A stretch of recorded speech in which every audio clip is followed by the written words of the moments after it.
നമസ്കാരം. ചക്രവാണി ക്ലാസ്സസ് 2.0യിലേക്ക് എല്ലാവർക്കും സ്വാഗതം. ഇന്ന് നമ്മൾ ചർച്ച ചെയ്യാൻ പോകുന്നത് രണ്ടാം ലോക മഹായുദ്ധത്തെക്കുറിച്ചാണ്.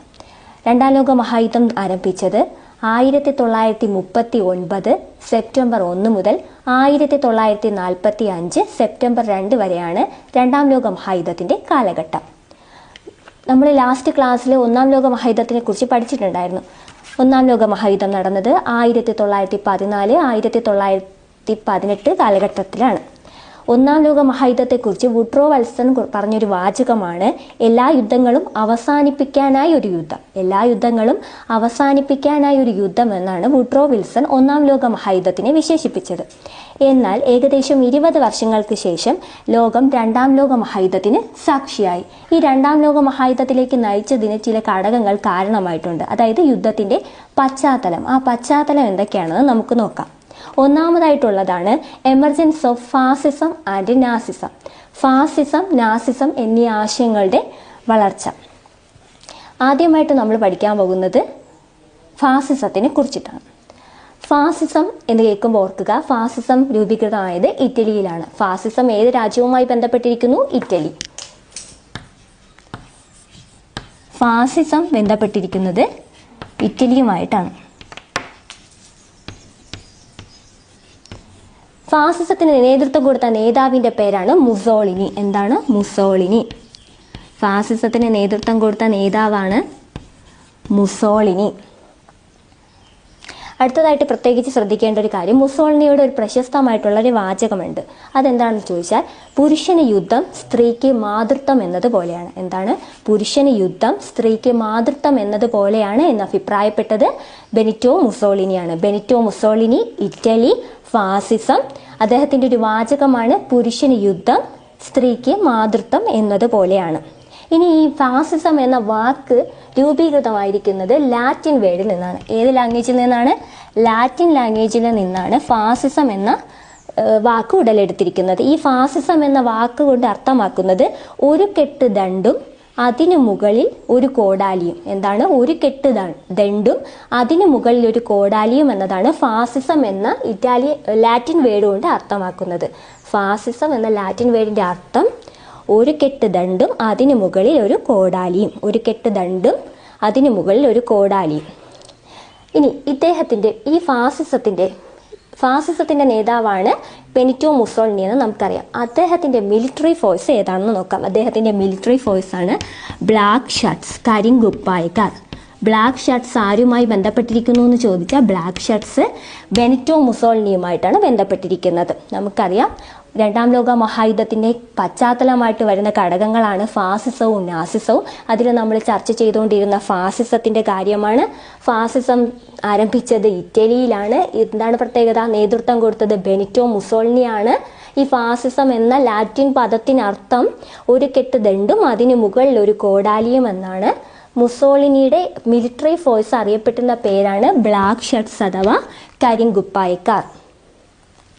അദ്ദേഹത്തിൻ്റെ പ്രശസ്തമായ വാചകമാണ് പുരുഷന് യുദ്ധം സ്ത്രീക്ക് മാതൃത്വം എന്നതുപോലെയാണ്. പുരുഷന് യുദ്ധം സ്ത്രീക്ക് മാതൃത്വം എന്നതുപോലെയാണ്. അടുത്ത ഇതിൽ ശ്രദ്ധിക്കേണ്ട ഒരു കാര്യം എന്ന് പറഞ്ഞാൽ, ഈ ഫാസിസവും നാസിസവും പൊതുവെ ജനാധിപത്യ വിരുദ്ധമായിരുന്നു.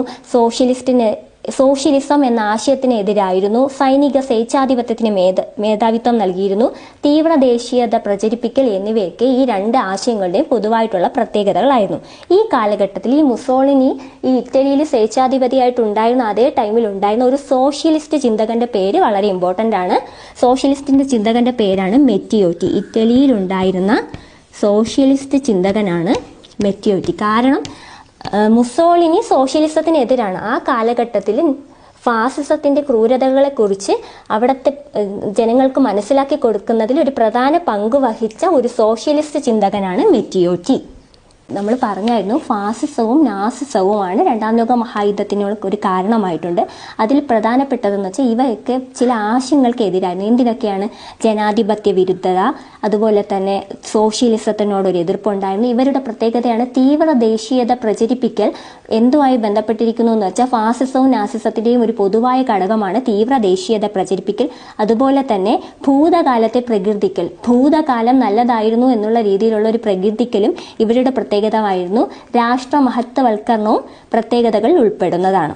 ഒന്ന് ജനാധിപത്യ വിരുദ്ധത, സൈനിക സ്വേച്ഛാധിപത്യം, സോഷ്യലിസത്തോടുള്ള എതിർപ്പ്, തീവ്രദേശീയത പ്രചരിപ്പിക്കൽ, ഭൂതകാലത്തെ പ്രകീർത്തിക്കൽ എന്നിവ ഫാസിസത്തിന്റെയും നാസിസത്തിന്റെയും പൊതുവായ പ്രത്യേകതകളിൽ ഉൾപ്പെടുന്നു എന്നത് പ്രത്യേകം നോട്ട് ചെയ്യണം. കാരണം ഉൾപ്പെടുന്നത് ഏത്, ഉൾപ്പെടാത്തത് ഏത് എന്നുള്ള തരത്തിലുള്ള ചോദ്യങ്ങൾ നമുക്ക് പ്രതീക്ഷിക്കാം. അടുത്ത് നമ്മൾ ചർച്ച ചെയ്യാൻ പോകുന്നത് നാസിസത്തിനെ കുറിച്ചാണ്. നാസിസം എന്ന് കേൾക്കുമ്പോൾ തന്നെ ഫസ്റ്റ് നമ്മുടെ ഓർമ്മയിലോട്ട് വരണം അഡോൾഫ് ഹിറ്റ്ലർ. ആരുടെ പേരാണ്? Adolf Hitler. അഡോൾഫ് ഹിറ്റ്ലർ ജർമ്മനിയിലെ നേതാവാണ്. ജർമ്മനി. ഒന്നാമതായിട്ട് നാസിസം ഏത് രാജ്യവുമായിട്ട് ബന്ധപ്പെട്ടിരിക്കുന്നു? ജർമ്മനി. ആരായിരുന്നു നേതാവ്? Adolf Hitler. Nazism Germany, Adolf Hitler. ഇദ്ദേഹം അറിയപ്പെട്ടിരുന്ന മറ്റൊരു പേരാണ് ഫ്യൂറർ. ഫ്യൂറർ എന്നറിയപ്പെടുന്നത് ആരെന്ന് ചോദിച്ചാലും അതിനുത്തരവും അഡോൾഫ് ഹിറ്റ്ലർ തന്നെയാണ്. ഫ്യൂറർ എന്നറിയപ്പെട്ടിരുന്നത്, ഫ്യൂറർ എന്ന വാക്കുകൊണ്ട് അർത്ഥമാക്കുന്നത് നേതാവെന്നാണ്. ഫ്യൂറർ എന്നറിയപ്പെട്ടിരുന്ന വ്യക്തി ആരെന്ന് ചോദിച്ചാൽ അതും അഡോൾഫ് ഹിറ്റ്ലർ ആണ്. അഡോൾഫ് ഹിറ്റ്ലർ എവിടത്തെ നേതാവാണ്? ജർമ്മനിയിലേതാണ്. ജർമ്മനിയിലാണ് നാസിസം വ്യാപിച്ചതെന്ന് ഓർക്കുക. കൺഫ്യൂസ് ആയി പോവാതിരിക്കുക. കാരണം ഫാസിസമാണ് ഇറ്റലിയിൽ, നാസിസം ജർമ്മനി. ഫാസിസം ഇറ്റലിയിലും നാസിസം ജർമ്മനിയുമാണ്. ഫാസിസത്തിന് നേതൃത്വം കൊടുത്തതാണ് മുസോളിനി എന്നും നാസിസത്തിന് നേതൃത്വം കൊടുത്തതാണ് അഡോൾഫ് ഹിറ്റ്ലർ എന്നും ഓർമ്മിച്ചിരിക്കുക. ഇനി മറ്റൊരു പ്രത്യേകത, ഇദ്ദേഹത്തിന് നമ്മുടെ മുസോളിനിക്ക് ഉണ്ടായിരുന്നത് പോലെ തന്നെ ഇദ്ദേഹത്തിന് ഒരു മിലിറ്ററി ഫോഴ്സ് ഉണ്ട്. ആ മിലിറ്ററി ഫോഴ്സിന്റെ പേരാണ് ബ്രൗൺ ഷർട്ട്സ്. എന്താണ് ബ്രൗൺ ഷർട്ട്സ്? അതായത് തവിട്ട് കുപ്പായക്കാർ. തവിട്ട് കുപ്പായക്കാർ ആരുടെ മിലിറ്ററി ഫോഴ്സ് ആണെന്ന് ചോദിച്ചാൽ അഡോൾഫ് ഹിറ്റ്ലറിൻ്റെതാണ്. തവിട്ട് കുപ്പായക്കാർ ആരുടെ മിലിറ്ററി ഫോഴ്സ്? Adolf Hitler. അങ്ങനെയാണെങ്കിൽ ബ്ലാക്ക് ഷർട്ട്സ് ആരുടേതാണ്? Black shirts Mussolini, brown shirts Adolf Hitler. ഇദ്ദേഹം ജർമ്മനിയുടെ ചാൻസലർ ആവുന്നത് 1933. ഇദ്ദേഹം ജർമ്മനിയുടെ ചാൻസലർ ആവുന്നത് 1933. പ്രത്യേകത, ഇദ്ദേഹം ജനിച്ചത് എവിടെയാണെന്ന് ചോദിച്ചാൽ ഓസ്ട്രിയയിലാണ് ജനിച്ചത്. എവിടെയാണ്? ഓസ്ട്രിയയിലാണ് ജനിച്ചത്. ഓസ്ട്രിയ ബൈ ബർത്ത് ആണ്. ഓസ്ട്രിയയിലാണ് ജനിച്ചത്. പക്ഷേ അധികാരത്തിലെത്തുന്നത് ജർമ്മനിയിലാണ്. ജർമ്മനിയിൽ ഏത് പദവിയാണ് നയിക്കുന്നത്? ചാൻസലർ പദവിയാണ്. ചാൻസലർ ആകുന്നത് 1933. അടുത്ത മറ്റൊരു പ്രത്യേകത, ഇദ്ദേഹത്തിന്റെ ആത്മകഥയുടെ പേരാണ്. ഇദ്ദേഹത്തിന്റെ ആത്മകഥയാണ് മെയിൻ കാംഫ്.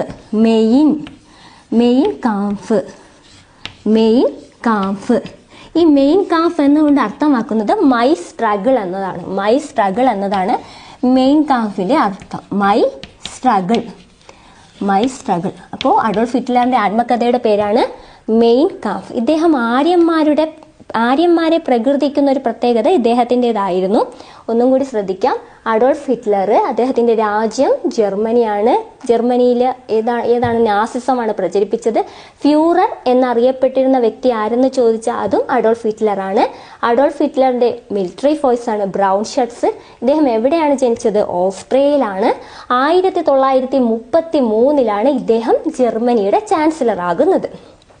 പിന്നെ അദ്ദേഹത്തിന്റെ കൃതിയുടെ പേര് നമ്മൾ പഠിച്ചു, മെയിൻ കാംഫ്. മെയിൻ കാംഫ് എന്നതുകൊണ്ട് അർത്ഥമാക്കുന്നത് മൈ സ്ട്രഗിൾ എന്നാണ്. My struggle. അടുത്തത് ഇദ്ദേഹത്തിന്റെ രഹസ്യ പോലീസ് ഇമ്പോർട്ടൻ്റ് ആണ്. ബ്രൗൺ ഷർട്ട്സ് പോലെ തന്നെയാണ് ഇദ്ദേഹത്തിന്റെ രഹസ്യ പോലീസ് വളരെയധികം പ്രാധാന്യം അർഹിക്കുന്നതാണ്. ഗസ്റ്റപ്പോ എന്നതാണ് ഇതിന്റെ ഹിറ്റ്ലറുടെ രഹസ്യ പോലീസിന്റെ നാമം. ഗസ്റ്റപ്പോ രഹസ്യ പോലീസ്. തിരിഞ്ഞു പോകരുത്. ഗസ്റ്റപ്പോയാണ് രഹസ്യ police, Brown Shirts military force, Fuhrer അദ്ദേഹം അറിയപ്പെട്ടിരുന്നത്, അർത്ഥമാക്കുന്നത് നേതാവ്. 1933 ചാൻസലറായി. അഡോൾഫ് ഹിറ്റ്ലറാണ് ജർമ്മനിയിൽ നാസിസം പ്രചരിപ്പിച്ചത്. ഇദ്ദേഹം ജനിച്ചത് ഓസ്ട്രിയയിലാണ്. ഇനി മറ്റൊരു പ്രത്യേകത, ഇദ്ദേഹം ജൂതന്മാരെ വളരെയധികം വേട്ടയാടിയിരുന്നു. ഇദ്ദേഹം ജൂതന്മാരോട് ചെയ്തിരുന്ന ക്രൂരതകൾ നമുക്ക് ലോകം അറിഞ്ഞത് എങ്ങനെയാണെന്ന് വെച്ചാൽ ആൻ ഫ്രാങ്കിന്റെ ഡയറി കുറിപ്പുകളിലൂടെയാണ് കോൺസെൻട്രേഷൻ ക്യാമ്പുകളിൽ നടന്ന ക്രൂരതകളെക്കുറിച്ച് മനസ്സിലാക്കാൻ സാധിച്ചത്. ഇനി ഈ ഹോളോകാസ്റ്റ് എന്താണെന്ന് പാഠപുസ്തകത്തിൽ വ്യക്തമായിട്ട് പറയുന്നുണ്ട്. ജൂതന്മാരെ പ്രത്യേകം തയ്യാറാക്കിയ കോൺസെൻട്രേഷൻ ക്യാമ്പുകളിൽ വെച്ച് കൂട്ടക്കൊല ചെയ്യുന്നത് അറിയപ്പെടുന്നതാണ് ഹോളോകാസ്റ്റ്. ചിലപ്പോൾ ചോദിക്കും, ജൂതന്മാരെ പ്രത്യേകം തയ്യാറാക്കിയ കോൺസെൻട്രേഷൻ ക്യാമ്പുകളിൽ വെച്ച് ഹിറ്റ്ലർ കൂട്ടക്കൊല ചെയ്തത് അറിയപ്പെട്ടിരുന്നത് എന്ത് എന്ന് ചോദിച്ചാൽ അതിൻ്റെ പേരാണ് ഹോളോകാസ്റ്റ്. ഹോളോകാസ്റ്റ്. ഹോളോകാസ്റ്റ്. കോൺസെൻട്രേഷൻ ക്യാമ്പുകളിൽ വെച്ച് ജൂതന്മാരെ കൊന്നതിന് കൂട്ടക്കൊല നടത്തിയതിന് അറിയപ്പെടുന്ന പേരാണ് ഹോളോകാസ്റ്റ്. ഇനി മറ്റൊരു പ്രത്യേകത, ആൻ ഫ്രാങ്കിന്റെ ഡയറി കുറിപ്പുകളാണ് ലോകത്തിന് മുന്നിൽ ഈ ക്രൂരതകൾ മുൻനിർത്തിയതെന്ന് നമുക്കറിയാം. ഈ ആൻ ഫ്രാങ്ക് തടവിലാക്കപ്പെട്ട കോൺസെൻട്രേഷൻ ക്യാമ്പിന്റെ പേരെന്ത്? അതും വളരെ ഇമ്പോർട്ടൻ്റ് ആണ്. ആൻ ഫ്രാങ്കും സഹോദരിയും. കോൺസെൻട്രേഷൻ ക്യാമ്പിന്റെ പേരാണ് ഔഷ്വിറ്റ്സ്. ഔഷ്വിറ്റ്സ് എന്ന കോൺസെൻട്രേഷൻ ക്യാമ്പിലാണ് ആൻ ഫ്രാങ്കും തൻ്റെ സഹോദരിയും തടവിലാക്കപ്പെട്ടത്. ഔഷ്വിറ്റ്സ്. ഒന്നും കൂടെ ശ്രദ്ധിക്കാം. ഒന്നാമതായിട്ട് നമ്മൾ പഠിച്ചത് ബെനറ്റോ മുസോളിനിയെ കുറിച്ചിട്ടാണ്. ബെനറ്റോ മുസോളിനി ഏത് രാജ്യക്കാരനാണ്? ഇറ്റലി. ആ ഇറ്റലിയിൽ അദ്ദേഹം പ്രചരിപ്പിച്ച ആശയമാണ് ഫാസിസം. ഫാസിസം എന്ന വാക്ക് ഉടലെടുത്തത് ലാറ്റിൻ പദത്തിൽ നിന്നാണ്. അതുകൊണ്ട് അർത്ഥമാക്കുന്നത് എന്താണ്? ഒരു കെട്ട് ദണ്ടും അതിന് മുകളിൽ ഒരു കോടാലിയും എന്നുള്ളതാണ്. അദ്ദേഹത്തിൻ്റെ ഒരു പ്രശസ്തമായ വാചകമാണ് പുരുഷന് യുദ്ധം, സ്ത്രീക്ക് മാതൃത്വം എന്നതുപോലെയാണ്. ഇതേ കാലഘട്ടത്തിൽ ജീവിച്ചിരുന്ന ഒരു സോഷ്യലിസ്റ്റ് ചിന്തകന്റെ പേര് അദ്ദേഹമാണ് മെറ്റിയോറ്റി. ഇറ്റലിയിലാണ് മെറ്റിയോറ്റി.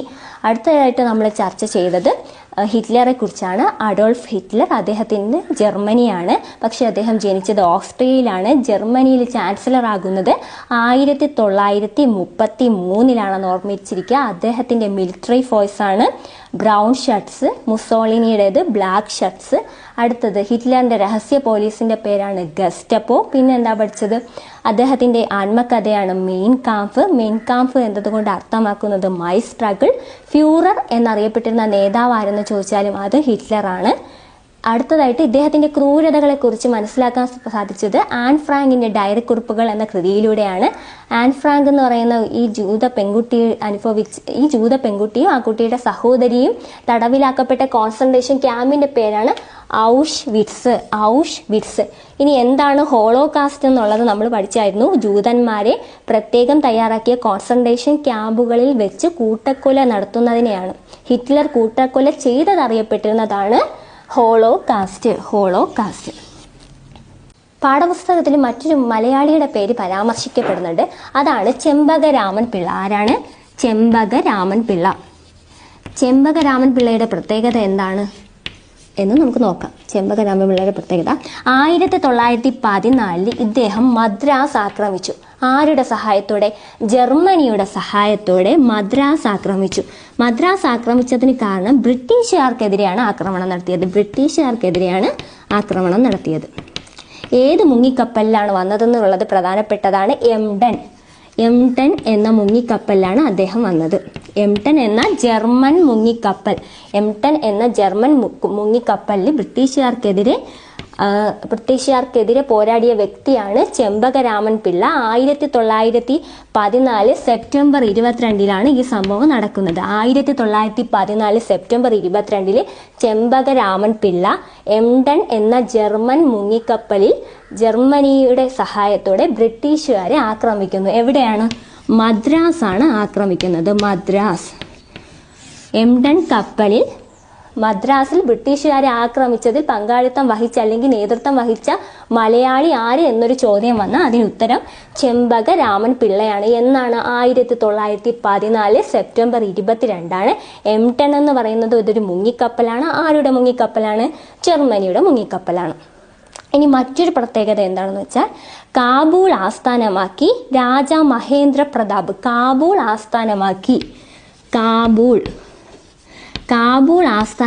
രാജാ മഹേന്ദ്ര പ്രതാപ്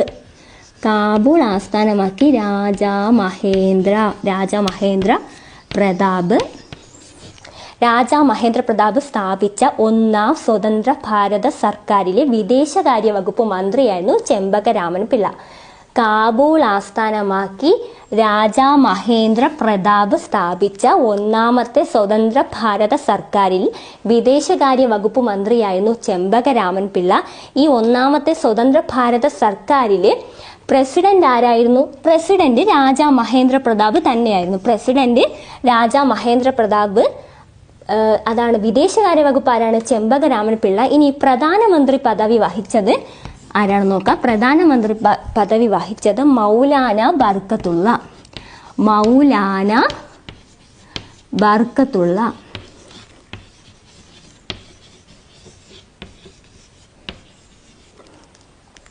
കാബൂൾ ആസ്ഥാനമാക്കി ഒരു സ്വതന്ത്ര ഭാരത സർക്കാർ ആദ്യമായിട്ട് രൂപീകരിച്ചു. അത് രൂപീകരിച്ചത് രാജാ മഹേന്ദ്ര പ്രതാപാണ്. അദ്ദേഹമായിരുന്നു അതിന്റെ പ്രസിഡന്റ്. അതിന്റെ വിദേശകാര്യ വകുപ്പ് കൈകാര്യം ചെയ്തതാണ് ചെമ്പകരാമൻ പിള്ള. അതിന്റെ പ്രധാനമന്ത്രി ആരായിരുന്നു ചോദിച്ചാൽ മൗലാന ബർക്കത്തുള്ള. മൗലാന ബർക്കത്തുള്ള എന്ന് ഓർമ്മിച്ചിരിക്കുക. ഇദ്ദേഹം മരണപ്പെടുന്നത് ജർമ്മനിയിൽ വെച്ചാണ്. ജർമ്മനിയിൽ 1934 മെയ് 26 ചെമ്പകരാമൻ പിള്ള മരണപ്പെടുന്നത്. 1934 മെയ് 26 ഇദ്ദേഹം മരണപ്പെടുന്നത്. ഇന്ത്യൻ സ്വാതന്ത്ര്യ സമരത്തിന് വേണ്ടി പോരാടി ജീവൻ ബലിയർപ്പിച്ച മലയാളി ആണ് ചെമ്പകരാമൻ പിള്ള. 1914 സെപ്റ്റംബർ 22 എംടൺ എന്ന ജർമ്മൻ മുങ്ങിക്കപ്പലിൽ ബ്രിട്ടീഷുകാരെ ആക്രമിച്ചതിൽ ഇദ്ദേഹം ഉൾപ്പെടുന്നു. ബ്രിട്ടീഷുകാരെ ആക്രമിച്ചതിന്റെ ഫലമായിട്ട് ഏത് സ്ഥലമാണ് ആക്രമിച്ചത്? മദ്രാസ് ആണെന്ന് ഓർമ്മിച്ചിരിക്കുക.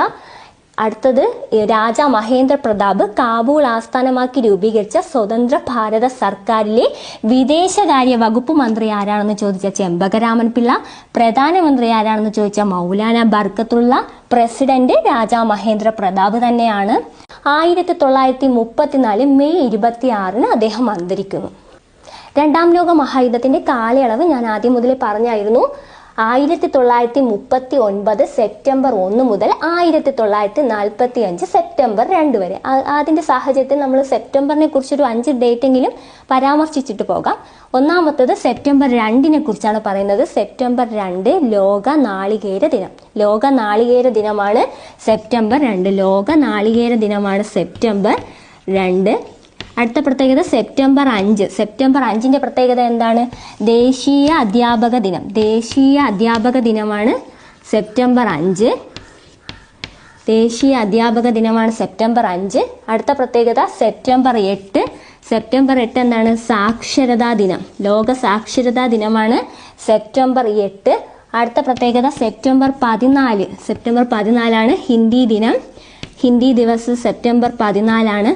അടുത്തതാണ് സെപ്റ്റംബർ 15. സെപ്റ്റംബർ 15 പ്രത്യേകത ഉണ്ട്. ഇന്ത്യയിലെ എഞ്ചിനീയേഴ്സ് ഡേ എന്നാണ് സെപ്റ്റംബർ 15.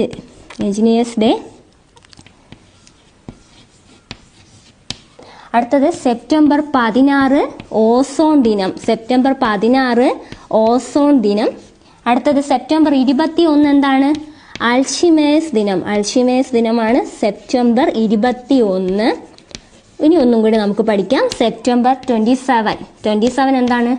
ലോക ടൂറിസം ദിനമാണ്. ലോക ടൂറിസം ദിനമാണ് സെപ്റ്റംബർ 20.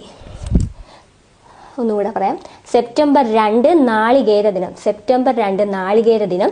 സെപ്റ്റംബർ 5 ദേശീയ അധ്യാപക ദിനം. ദേശീയ അധ്യാപക ദിനം ഡോക്ടർ എസ് രാധാകൃഷ്ണനുമായിട്ട് ബന്ധപ്പെട്ടിരിക്കുന്നു.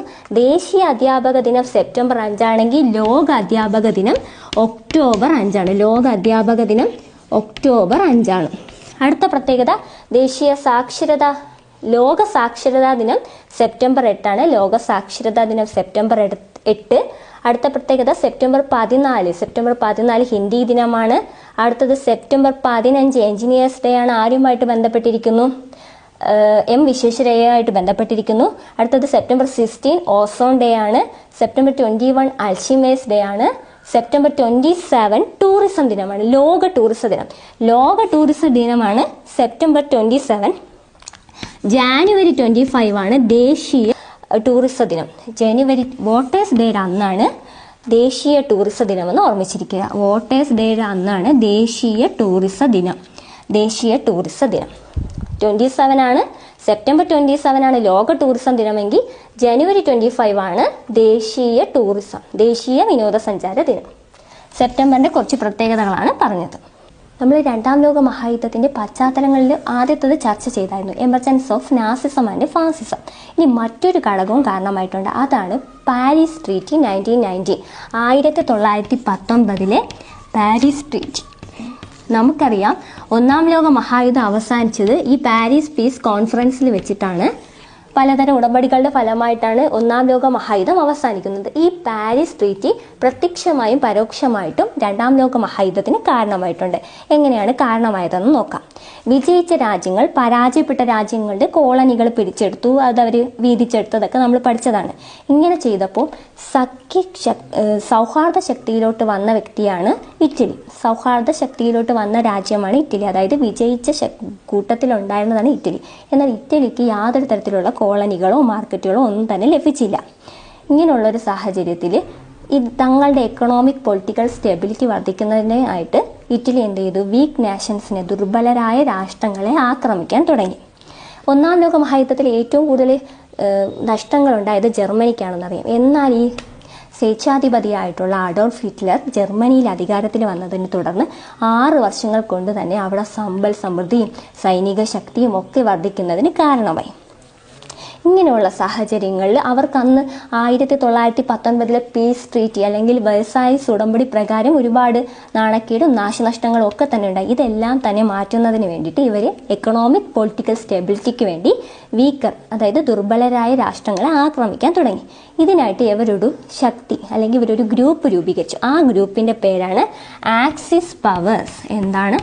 അച്ചുതണ്ട് ശക്തികൾ. ആക്സിസ് പവേഴ്സ് അഥവാ അച്ചുതണ്ട് ശക്തികൾ. ഈ അച്ചുതണ്ട് ശക്തികളിൽ ഉൾപ്പെടുന്നത് 3 രാജ്യങ്ങളാണ്. അച്ചുതണ്ട് ശക്തികൾ ആരൊക്കെയാണ് ഉൾപ്പെടുന്നത്? 3 രാജ്യങ്ങളാണ് ഉൾപ്പെടുന്നത്. ഒന്ന് ഇറ്റലി. ഒന്നാമത്തത് ആരാണ്? ഇറ്റലി. രണ്ടാമത് വരുന്നതാണ് ജർമ്മനി. മൂന്നാമത് വരുന്നത് ജപ്പാൻ. ആരൊക്കെയാണ്? Italy, Germany, Japan. അച്ചുതണ്ട് ശക്തിയിൽ ഉൾപ്പെടുന്ന രാജ്യങ്ങളാണ് Italy, Germany, Japan. Italy, Germany, Japan. ഈ ആക്സിസ് പവേഴ്സ് വേറൊരു പേരിലും കൂടെ അറിയപ്പെടുന്നു റോം, ബെർലിൻ, ടോക്കിയോ ആക്സിസ്. ഈ രാജ്യങ്ങളുടെ തലസ്ഥാനങ്ങളുടെ ആക്സിസ് ആണ് അറിയപ്പെടുന്നു. അതായത് ഇറ്റലിയുടെ തലസ്ഥാനം റോം, ബെർലിൻ. ജർമ്മനിയുടെ തലസ്ഥാനം ബെർലിൻ. അടുത്ത ജപ്പാന്റെ തലസ്ഥാനം ടോക്കിയോ. ജപ്പാന്റെ തലസ്ഥാനം Tokyo. Rome, Berlin, Tokyo axis എന്നറിയപ്പെടുന്നതും ഈ അച്ചുതണ്ട് ശക്തികളെ തന്നെയാണ്. അപ്പോൾ axis powers, Rome, Berlin, Tokyo axis ഏതുമായിട്ട് ബന്ധപ്പെട്ടിരിക്കുന്നു എന്നൊരു ചോദ്യം വന്നാലും അതിനും ഉത്തരം രണ്ടാം ലോക മഹായുദ്ധമാണ്. മാത്രവുമല്ല അച്ചുതണ്ട് ശക്തികൾ ഏത് ലോക മഹായുദ്ധവുമായി ബന്ധപ്പെട്ടിരിക്കുന്നു? രണ്ടാം ലോക മഹായുദ്ധം. ചിലപ്പോൾ ഇറ്റലി, ജർമ്മനി, ജപ്പാൻ എന്ന് തന്ന് ഈ അച്ചുതണ്ട് ശക്തികളുടെ കൂടെ ചിലപ്പോൾ സഖ്യശക്തികളുടെ പേരും കൂടെ തന്നിട്ട് കൂട്ടത്തിൽ ചേരാത്തത് ഏതെന്ന് ചോദ്യം വരാം. അതുകൊണ്ട് ഓർമ്മിച്ചിരിക്കുക, ഇറ്റലി, ജർമ്മനി, ജപ്പാൻ എന്നിവയാണ് അച്ചുതണ്ട് ശക്തികൾ. ഇവ അറിയപ്പെടുന്ന മറ്റൊരു പേര് റോം, ബെർലിൻ, ടോക്കിയോ ആക്സിസ്. എന്താണ്? Rome, Berlin, Tokyo axis. ആരൊക്കെ തമ്മിലാണ്? ഇറ്റലി, ജർമ്മനി, ജപ്പാൻ രൂപീകരിച്ചതാണ് ആക്സിസ് പവേഴ്സ്. ഇത് റോം, ബെർലിൻ, ടോക്കിയോ ആക്സിസ് എന്നും അറിയപ്പെടുന്നു. ഓക്കെ ആണല്ലോ. ഇനി അടുത്ത് നമ്മൾ പഠിക്കാൻ പോകുന്നതാണ് പോളിസി ഓഫ് അപ്പീസ്മെന്റ്, പ്രീണന നയം. Policy of appeasement. ആദ്യം നമ്മൾ ചർച്ച ചെയ്യാൻ പോകുന്നത് പോളിസി ഓഫ് അപ്പീസ്മെന്റ്. ഇത് ഓരോ ഘട്ടങ്ങളായിട്ടാണ് നമ്മൾ പോകുന്നത്.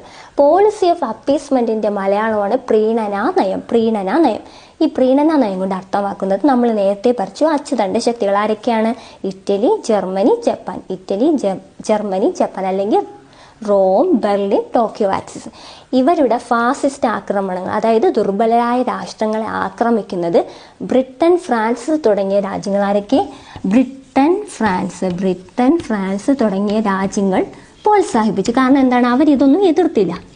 ബ്രിട്ടൻ, ഫ്രാൻസ് എന്നീ രാജ്യങ്ങൾ അച്ചുതണ്ട് ശക്തികളുടെ ഫാസിസ്റ്റ് ആക്രമണങ്ങളെ പ്രോത്സാഹനം നൽകുകയും സോഷ്യലിസ്റ്റ് രാജ്യമായ സോവിയറ്റ് യൂണിയനെ മുഖ്യ ശത്രുവുമായി കണ്ട ഒരു നയത്തെയാണ് പ്രീണന നയം എന്ന് പറയുന്നത്. ഒരു തവണ കൂടി, പോളിസി ഓഫ് അപ്പീസ്മെന്റ് അഥവാ പ്രീണന നയം അച്ചുതണ്ട് ശക്തികളായിട്ടുള്ള ഇറ്റലി, ജർമ്മനി, ജപ്പാൻ തുടങ്ങിയ രാജ്യങ്ങളുടെ ഫാസിസ്റ്റ് ആക്രമണങ്ങളെ ബ്രിട്ടൻ, ഫ്രാൻസ് തുടങ്ങിയ രാജ്യങ്ങൾ പ്രോത്സാഹിപ്പിക്കുകയും സോഷ്യലിസ്റ്റ് രാജ്യമായിട്ടുള്ള സോവിയറ്റ് യൂണിയനെ മുഖ്യ ശത്രുവുമായി കണ്ട നയത്തെയാണ് പ്രീണന നയം എന്ന് പറയുന്നത്. രണ്ടാം ലോക മഹായുദ്ധവുമായി ബന്ധപ്പെട്ട മറ്റൊരു ഘടകമാണ് മ്യൂണിക് ഉടമ്പടി. എന്താണ് മ്യൂണിക് ഉടമ്പടി?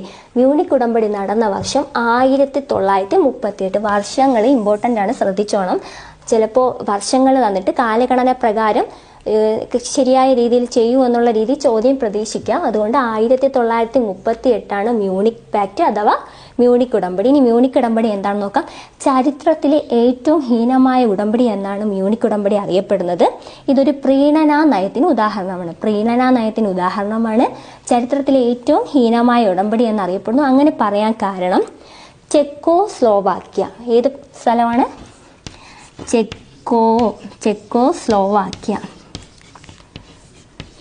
ചെക്കോസ്ലോവാക്യയിലെ ഒരു സമ്പൽ സമൃദ്ധമായിട്ടുള്ള ഒരു പ്രദേശമായിരുന്നു സുഡറ്റൻ ലാൻഡ്.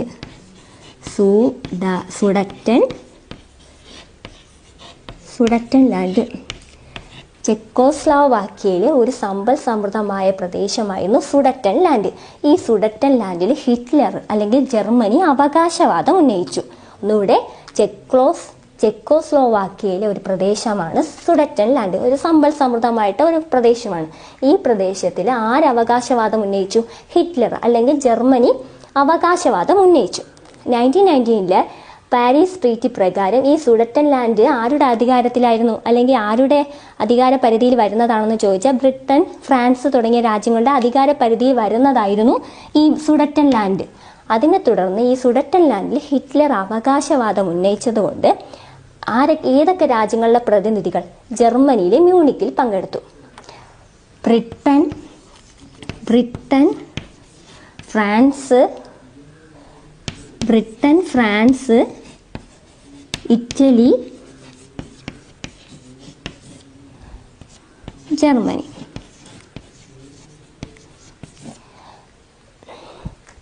സുഡറ്റൻ ലാൻഡിൽ ജർമ്മനി അവകാശവാദം ഉന്നയിച്ചപ്പം ബ്രിട്ടൻ, ഫ്രാൻസ്, ഇറ്റലി, ജർമ്മനി എന്നീ 4 രാഷ്ട്രങ്ങളും കൂടെ ചേർന്ന് ഈ ജർമ്മനിയിലെ തന്നെ ഒരു പ്രദേശമാണ് മ്യൂണിക്ക്.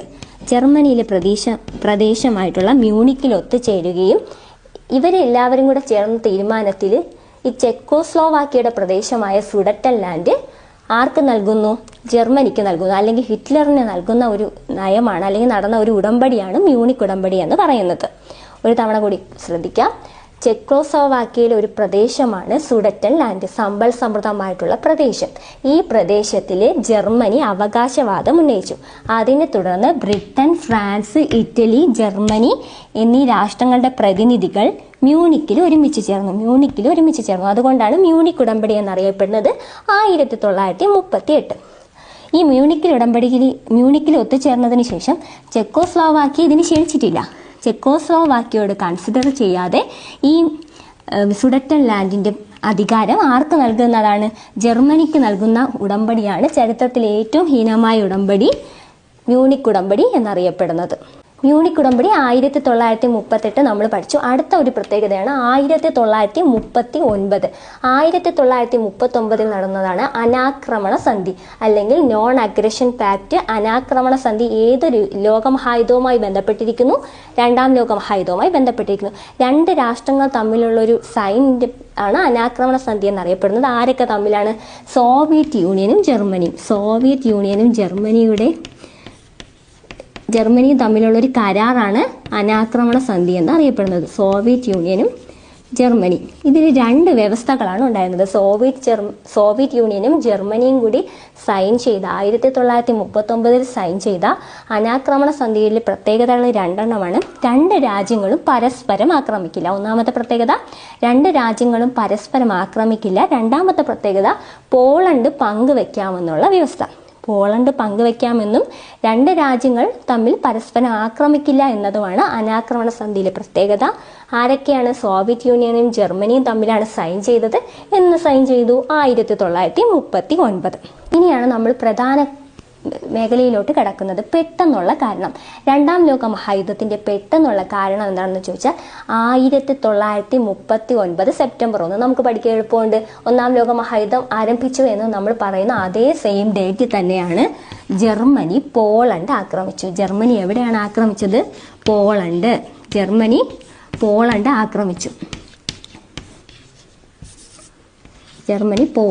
ആക്രമിച്ചു. 1939 സെപ്റ്റംബർ 1 ജർമ്മനി പോളണ്ട് ആക്രമിച്ചു. നമുക്കറിയാം 1939 അനാക്രമണ സന്ധിയിൽ പറയുന്നുണ്ട് സോവിയറ്റ് യൂണിയനും ജർമ്മനിയും തമ്മിലുള്ള സൈനിക പറയുന്നുണ്ട് പരസ്പരം ആക്രമിക്കില്ല, പോളണ്ട് പങ്കുവെക്കാമെന്ന്. എന്നാൽ ഈ അനാക്രമണ കരാർ ലംഘിച്ചുകൊണ്ട് തന്നെ 1939 സെപ്റ്റംബർ 1 ജർമ്മനി പോളണ്ടിനെ ആക്രമിച്ചു. അവിടെ വെച്ച് സെപ്റ്റംബർ 1 പോളണ്ടിനെ ആക്രമിക്കുന്നത്. സെപ്റ്റംബർ 3 ആകുമ്പോൾ യുദ്ധം ജർമ്മനിക്കെതിരെ ആര് യുദ്ധം പ്രഖ്യാപിക്കുന്നു? സഖ്യകക്ഷികൾ. ഇവിടെയാണ് രണ്ടാമത്തെ ഗ്രൂപ്പ് വരുന്നത്, സഖ്യകക്ഷികൾ. നമ്മൾ ആദ്യം അച്ചുതണ്ട് ശക്തികൾ പഠിച്ചു കഴിഞ്ഞു. അടുത്ത് വരുന്നതാണ് സഖ്യകക്ഷികൾ സെപ്റ്റംബർ 3 1939 ആർക്കെതിരെ യുദ്ധം പ്രഖ്യാപിച്ചു? ജർമ്മനിക്കെതിരെ യുദ്ധം പ്രഖ്യാപിച്ചു. ഇതാണ് പെട്ടെന്നുള്ള കാരണം. ഒരു തവണ കൂടി 1939 സെപ്റ്റംബർ 1 പോളണ്ടിനെ ആരാക്രമിച്ചു? ജർമ്മനി ആക്രമിച്ചതാണ് രണ്ടാം ലോക മഹായുദ്ധത്തിന്റെ പെട്ടെന്നുള്ള കാരണം. അതിനെ തുടർന്ന് 1939 സെപ്റ്റംബർ 3 സഖ്യശക്തികൾ ജർമ്മനിക്കെതിരെ യുദ്ധം പ്രഖ്യാപിച്ചു. ഇനി സഖ്യശക്തികൾ ആരൊക്കെയാണെന്ന് നോക്കാം. നമ്മൾ സഖ്യശക്തികളുടെ കടന്നുവരവ് പറഞ്ഞു. അങ്ങനെയാണെങ്കിൽ രണ്ടാം ലോക മഹായുദ്ധത്തിലെ ശക്തികൾ അല്ലെങ്കിൽ ആ രണ്ട് വിഭാഗങ്ങൾ ഏതൊക്കെയാണെന്ന് നോക്കാം. ആദ്യം മുതലേ നമ്മൾ ആവർത്തിച്ച് പഠിക്കുകയാണ് അച്ചുതണ്ട് ശക്തികളെ കുറിച്ച്. അച്ചുതണ്ട് ശക്തികളിൽ ആരൊക്കെയാണ് ഉൾപ്പെടുന്നത്? Italy,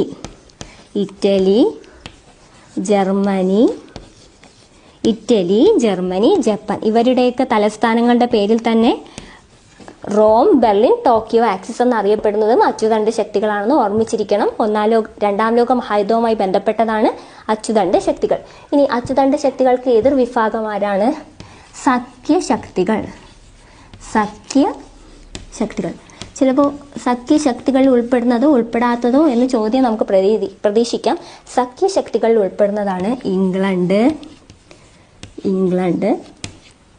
England, France,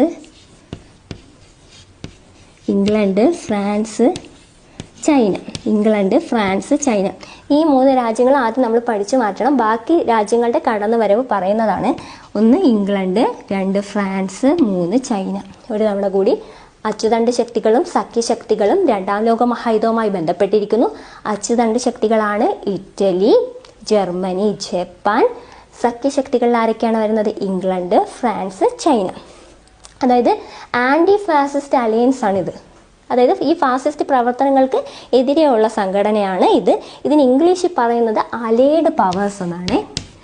allied powers, അത് ശ്രദ്ധിച്ചോണം. Allied powers. ഇത് ആക്സിസ് പവേഴ്സും അലൈഡ് പവേഴ്സും അല്ലെങ്കിൽ അച്ചുതണ്ട് ശക്തികളും സഖ്യശക്തികളും ഏത് യുദ്ധവുമായി ബന്ധപ്പെട്ടിരിക്കുന്നു? രണ്ടാം ലോക മഹായുദ്ധവുമായിട്ടാണ് ബന്ധപ്പെട്ടിരിക്കുന്നത്. രണ്ടാം ലോക മഹായുദ്ധം ആരംഭിക്കുന്ന സമയത്ത് തുടക്കത്തിൽ ജർമ്മനി, ഇറ്റലി, ജപ്പാൻ എന്നിവർക്കൊക്കെ നല്ല മേധാവിത്വമായിരുന്നു. ഇംഗ്ലണ്ടിൽ ആ സമയത്ത്, അതായത് രണ്ടാം ലോക മഹായുദ്ധം തുടങ്ങുന്ന സമയത്ത് പ്രധാനമന്ത്രി നെവിൽ ചേംബർലൈൻ. ആരാണ്? നെവിൽ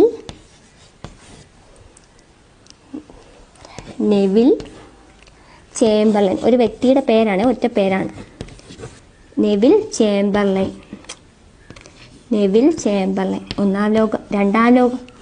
രണ്ടാം ലോക മഹായുദ്ധം ആരംഭിക്കുന്ന സമയത്ത് ഇംഗ്ലണ്ടിലെ പ്രധാനമന്ത്രിയാണ് നെവിൽ ചേംബർലൈൻ. എന്നാൽ ഈ യുദ്ധം പുരോഗമിക്കുന്ന സമയത്ത് നെവിൽ ചേംബർലൈൻ അധികാരത്തിൽ നിന്ന് മാറി പകരം ആര് വരുന്നു? വിൻസൻ ചർച്ചിൽ അധികാരത്തിലെത്തുന്നു. ഇംഗ്ലണ്ടിലെ വിൻസൻ ചർച്ചിൽ അധികാരത്തിലെത്തുന്നു. ഈ വിൻസൻ ചർച്ചിൽ എന്ന് കേൾക്കുമ്പോൾ PSC മുൻപ് ചോദിച്ച 2 ചോദ്യങ്ങൾ പറയാം. ഒരുപാട് ചോദിച്ച ചോദ്യങ്ങളിൽ 2 പറയാം. ഒന്ന് 1953 1953 സാഹിത്യത്തിന് നോബൽ സമ്മാനം ലഭിച്ച ബ്രിട്ടീഷ് പ്രൈം മിനിസ്റ്ററാണ് വിൻസെന്റ് ചർച്ചിൽ. 1953 സാഹിത്യത്തിനുള്ള നോബൽ പ്രൈസ് കിട്ടിയ ബ്രിട്ടീഷ് പ്രൈം മിനിസ്റ്ററാണ് വിൻസെന്റ് ചർച്ചിൽ. രണ്ടാമത്തെ പ്രത്യേകത, ഗാന്ധിജിയെ അർദ്ധനഗ്നനായ ഫക്കീർ എന്ന് വിളിച്ചതും ഇദ്ദേഹമാണ്. അടുത്തത് ഇദ്ദേഹത്തിൻ്റെ ഒരു പുസ്തകം നമ്മൾ ഓർത്തിരിക്കുക, മൈ ഏർലി ലൈഫ് ഇദ്ദേഹത്തിൻ്റെ കൃതിയാണ്. My early life. ഒരു തവണ കൂടി, രണ്ടാം ലോക മഹായുദ്ധം ആരംഭിക്കുന്ന സമയത്ത് ഇംഗ്ലണ്ടിലെ പ്രൈം മിനിസ്റ്റർ നെവിൽ ചേംബർലൈൻ ആണ്. പുരോഗതി നടക്കുന്ന സമയത്ത് അധികാരത്തിലോട്ട് വിൻസൻ ചർച്ചിൽ വരുന്നു. വിൻസൻ ചർച്ചിലാണ് 1953 സാഹിത്യത്തിനുള്ള നോബൽ പ്രൈസ് ലഭിച്ച ബ്രിട്ടീഷ് പ്രൈം മിനിസ്റ്റർ മഹാത്മാ ഗാന്ധിജിയെ അർദ്ധനഗ്നനായ ഫക്കീർ എന്ന് വിളിച്ചു. ഇദ്ദേഹത്തിന്റെ ഒരു കൃതിയാണ് മൈ ഏർലി ലൈഫ്. ഇതിന്റെ ഏറ്റവും വലിയ പ്രത്യേകത എന്തെന്ന് ചോദിച്ചാൽ, വിൻസ്റ്റൺ ചർച്ചിൽ അധികാരത്തിലെത്തുന്നതോടെ ഇവിടുത്തെ സൈനിക ശക്തിയൊക്കെ ബലപ്പെടുന്നു, ബ്രിട്ടനിലെ സൈനിക ശക്തിയൊക്കെ ബലപ്പെടുന്നു, യുദ്ധത്തിൽ നല്ല പുരോഗതിയൊക്കെ ഉണ്ടാകുന്നുണ്ട്. അടുത്തതാണ് രണ്ട് പ്രബല രാഷ്ട്രങ്ങളുടെ കടന്നുവരവ്. സഖ്യശക്തികളിലോട്ട് രണ്ട് പ്രബല രാഷ്ട്രങ്ങൾ കടന്നു വരുന്നത് എങ്ങനെയാണെന്ന് നോക്കാം. ആദ്യമായിട്ട് നോക്കാൻ പോകുന്നത് സോവിയറ്റ് യൂണിയന്റെ കാര്യമാണ്. നിങ്ങൾ പ്രത്യേകം ഓർമ്മിച്ചിരിക്കുക, യുദ്ധത്തിന്റെ പകുതി ആകുമ്പോഴാണ് സോവിയറ്റ് യൂണിയൻ രണ്ടാം ലോക മഹായുദ്ധത്തിലേക്ക് പ്രവേശിക്കുന്നത്. സോവിയറ്റ് യൂണിയൻ രണ്ടാം ലോക മഹായുദ്ധത്തിലേക്ക് പ്രവേശിക്കുന്നത്. രണ്ടാം ലോക മഹായുദ്ധത്തിലോട്ട് സോവിയറ്റ് യൂണിയൻ വരുന്നതിന് കാരണം 1941 ജർമ്മനി സോവിയറ്റ് യൂണിയനെ ആക്രമിക്കുന്നു. ജർമ്മനി 1941 സോവിയറ്റ് യൂണിയനെ ആക്രമിക്കുന്നു. സോവിയറ്റ് യൂണിയനെ ആക്രമിക്കുന്നതിന് വേണ്ടി ജർമ്മനി കൊടുത്ത രഹസ്യനാമമാണ് ഓപ്പറേഷൻ ബാർബറോസ. ഓപ്പറേഷൻ ബാർബറോസയാണ് സോവിയറ്റ് യൂണിയൻ ആക്രമിക്കാൻ വേണ്ടി ജർമ്മനി കൊടുത്ത രഹസ്യനാമം. ഏത്? Operation Barbarossa. ഇങ്ങനെ ഓപ്പറേഷൻ ബാർബറോസ എന്ന രഹസ്യനാമത്തിലൂടെ ജർമ്മനി സോവിയറ്റ് യൂണിയനെ ആക്രമിക്കുന്നതോടെ സോവിയറ്റ് യൂണിയനും സഖ്യശക്തിയിലോട്ട് വന്നു ചേരുന്നു എന്നതാണ് ഒന്നാമത്തെ പ്രത്യേകത. ഇനി ഇതുപോലെ തന്നെ ജർമ്മനി ബ്രിട്ടനെ ആക്രമിക്കാൻ വേണ്ടി അല്ലെങ്കിൽ UK ആക്രമിക്കാൻ വേണ്ടി ഒരു രഹസ്യനാമം ഉണ്ടായിരുന്നു. ആ ഓപ്പറേഷന്റെ പേരും പഠിച്ചിരിക്കുക, ഓപ്പറേഷൻ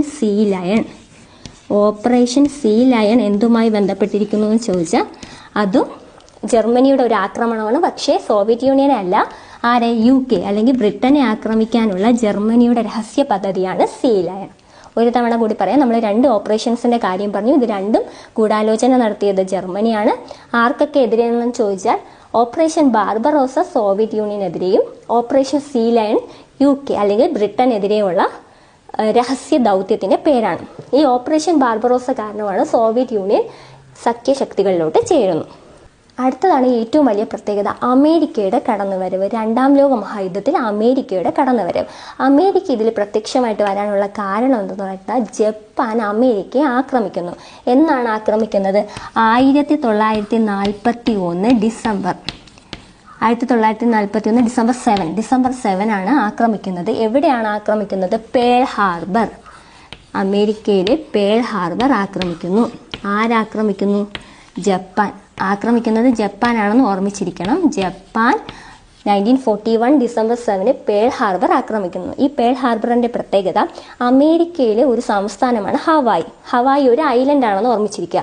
ഹവായ് ദ്വീപിലെ അമേരിക്കൻ നാവിക കേന്ദ്രമാണ് പേൾ ഹാർബർ.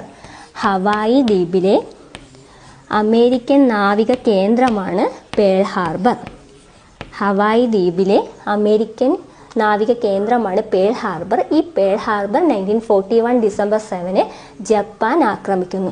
ഈ ജപ്പാൻ ഈ ആക്രമണം നടത്തിയതിൻ്റെ ഫലമായിട്ട് അമേരിക്കയുടെ കപ്പലായിട്ടുള്ള USS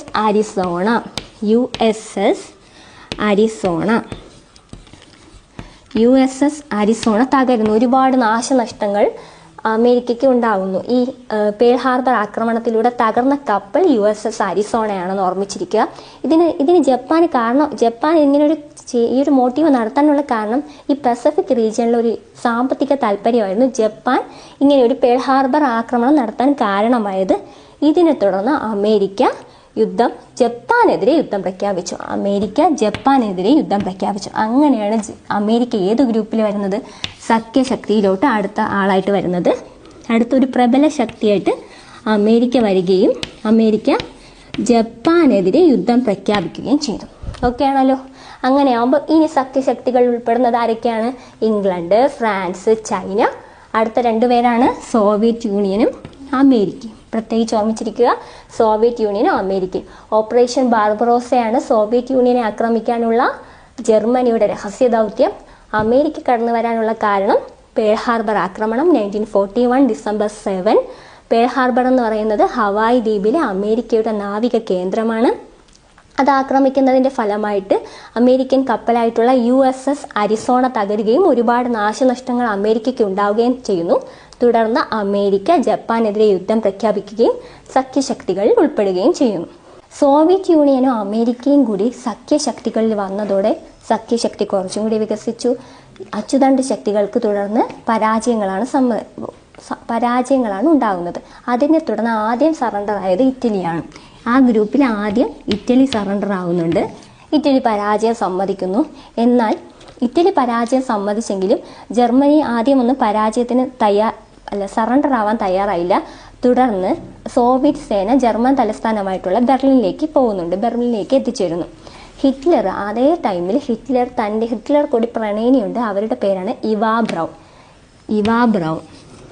ബ്രൗൺ എന്ന് പറയുന്നത് അഡോൾഫ് ഹിറ്റ്ലറുടെ അല്ലെങ്കിൽ നാസി നേതാവായിട്ടുള്ള അഡോൾഫ് ഹിറ്റ്ലറുടെ പ്രണയിനിയുടെ പേരാണ് ഇവാ ബ്രൗണിനെ വിവാഹം ചെയ്യുന്നു. അപ്പോൾ ഇറ്റലിയിലെ നേതാവായിരുന്നല്ലോ മുസോളിനി, നമുക്ക് ഓർമ്മയുണ്ട്. ഫാസിസത്തിൻ്റെ നേതാവാണ് മുസോളിനി. സ്ത്രീക്ക് മാതൃത്വം എന്നതുപോലെയാണ് പുരുഷന് യുദ്ധവും അഭിപ്രായപ്പെട്ടത് മുസോളിനിയാണ്. ഈ മുസോളിനിയെ നാട്ടുകാർ പിടിച്ചുകൂടി അവിടുത്തെ പ്രാദേശിക കക്ഷികളെല്ലാം കൂടി ചേർന്ന് ഇദ്ദേഹത്തെ കൊല്ലുകയാണ് ചെയ്യുന്നത്. 1945 ഏപ്രിൽ 28-ന് 1945 ഏപ്രിൽ 28-ന് മുസോളിനിയെ അവിടുത്തെ പ്രാദേശിക കക്ഷികളും നാട്ടുകാരൊക്കെ ചേർന്ന് 1945 ഏപ്രിൽ 28-ന് മുസോളിനിയെ കൊല്ലുന്നു. ഇനി അടുത്തത് അഡോൾഫ് ഹിറ്റ്ലറിൻ്റെ കാര്യം നോക്കാം. അഡോൾഫ് ഹിറ്റ്ലർ ബെർലിനിലെ ഒരു ബങ്കറിലാണ് ഒളിച്ചിരുന്നത്. ഈ ബങ്കർ എന്നതുകൊണ്ട് അർത്ഥമാക്കുന്നത്, ബങ്കർ എന്ന വാക്കുകൊണ്ട് മീൻ ചെയ്യുന്നത്, ബങ്കർ എന്ന് പറയുന്നത് വിറക് സംഭരണ പെട്ടി അല്ലെങ്കിൽ ബോംബ് ആക്രമണത്തിൽ നിന്ന് രക്ഷപ്പെടാനുള്ള ഒരു നിലവറ, അതായത് അണ്ടർഗ്രൗണ്ടാണ്, ഭൂഗർഭമാണ് ബങ്കർ. ഈ ബങ്കറിൽ ഒളിച്ചിരിക്കുകയായിരുന്നു. ഇദ്ദേഹം എന്ത് ചെയ്തു? എന്തായാലും താൻ പിടിക്കപ്പെടുമെന്ന് മനസ്സിലാവുന്ന സാഹചര്യത്തിൽ അദ്ദേഹം 1945 ഏപ്രിൽ 30-ന് ആത്മഹത്യ ചെയ്യുന്നു. 1945 ഏപ്രിൽ 30-ന് അഡോൾഫ് ഹിറ്റ്ലർ ആത്മഹത്യ ചെയ്യുന്നു. ലോകത്തെ വിറപ്പിച്ച രണ്ട് നേതാക്കളായിരുന്നു മുസോളിനിയും അഡോൾഫ് ഹിറ്റ്ലറും. മുസോളിനിയെ പ്രാദേശിക കക്ഷികൾ ചേർന്ന് 1945 ഏപ്രിൽ 28-ന് കൊല്ലുന്നു. അഡോൾഫ് ഹിറ്റ്ലർ ബെർലിനിലെ ഒരു ബങ്കറിലായിരുന്നു. അദ്ദേഹം മരണപ്പെടുന്നതിന് മുമ്പ് തന്നെ ഇവാ ബ്രൗണിനെ വിവാഹം ചെയ്യുന്നു. തുടർന്ന് 1945 ഏപ്രിൽ 30-ന് അദ്ദേഹം ആത്മഹത്യയാണ് ചെയ്യുന്നത്. ഹിറ്റ്ലർ ആത്മഹത്യയാണ് ചെയ്യുന്നതെന്ന് ഓർമ്മിച്ചിരിക്കുക. ഹിറ്റ്ലർ ആത്മഹത്യ ചെയ്യുന്നു ഏപ്രിൽ 30, 1945. അദ്ദേഹത്തിൻ്റെ പ്രണയിനിയുടെ പേരാണ് ഇവാ ബ്രൗൺ. ആത്മകഥ നമ്മൾ പഠിച്ചിട്ടുണ്ടായിരുന്നു. മെയിൻ കാഫ്, മൈ സ്ട്രഗിൾ, ഫ്യൂറർ എന്നറിയപ്പെട്ടിരുന്നതും ആരാണ്? ഹിറ്റ്ലറാണ്. തുടർന്ന് 1945 മെയ് ആകുന്നതോടെ ജർമ്മനി പരാജയം സമ്മതിക്കുന്നു. ജപ്പാൻ, അതായത് നമ്മുടെ അച്ചുതണ്ട് ശക്തികളിലെ രണ്ട് പേരാണ് ആരൊക്കെ? ജർമ്മനിയും ഇറ്റലിയും. ഇറ്റലി, ജർമ്മനി, ജപ്പാനാണെന്ന് നമ്മൾ പഠിച്ചു. ഇറ്റലി പ്രത്യേകം തിരിഞ്ഞു പോകാതെ ശ്രദ്ധിക്കണം. ഇറ്റലി, ജർമ്മനി, ജപ്പാൻ, അല്ലെങ്കിൽ റോം ബെർലിൻ ആക്സിസ്. ഇതിൽ ഇറ്റലി പരാജയപ്പെട്ടു, ജർമ്മനി പരാജയം സമ്മതിച്ചു. അടുത്ത ബാലൻസ് ഉണ്ടായിരുന്നത് ജപ്പാനാണ്. ജപ്പാൻ പരാജയം സമ്മതിച്ചില്ല, അതായത് ജപ്പാൻ സറണ്ടർ ആവാൻ തയ്യാറായില്ല. അങ്ങനെ ജപ്പാനെ പരാജയപ്പെടുത്താനായിട്ട് ട്രാൻസ് സൈബീരിയയിലൂടെ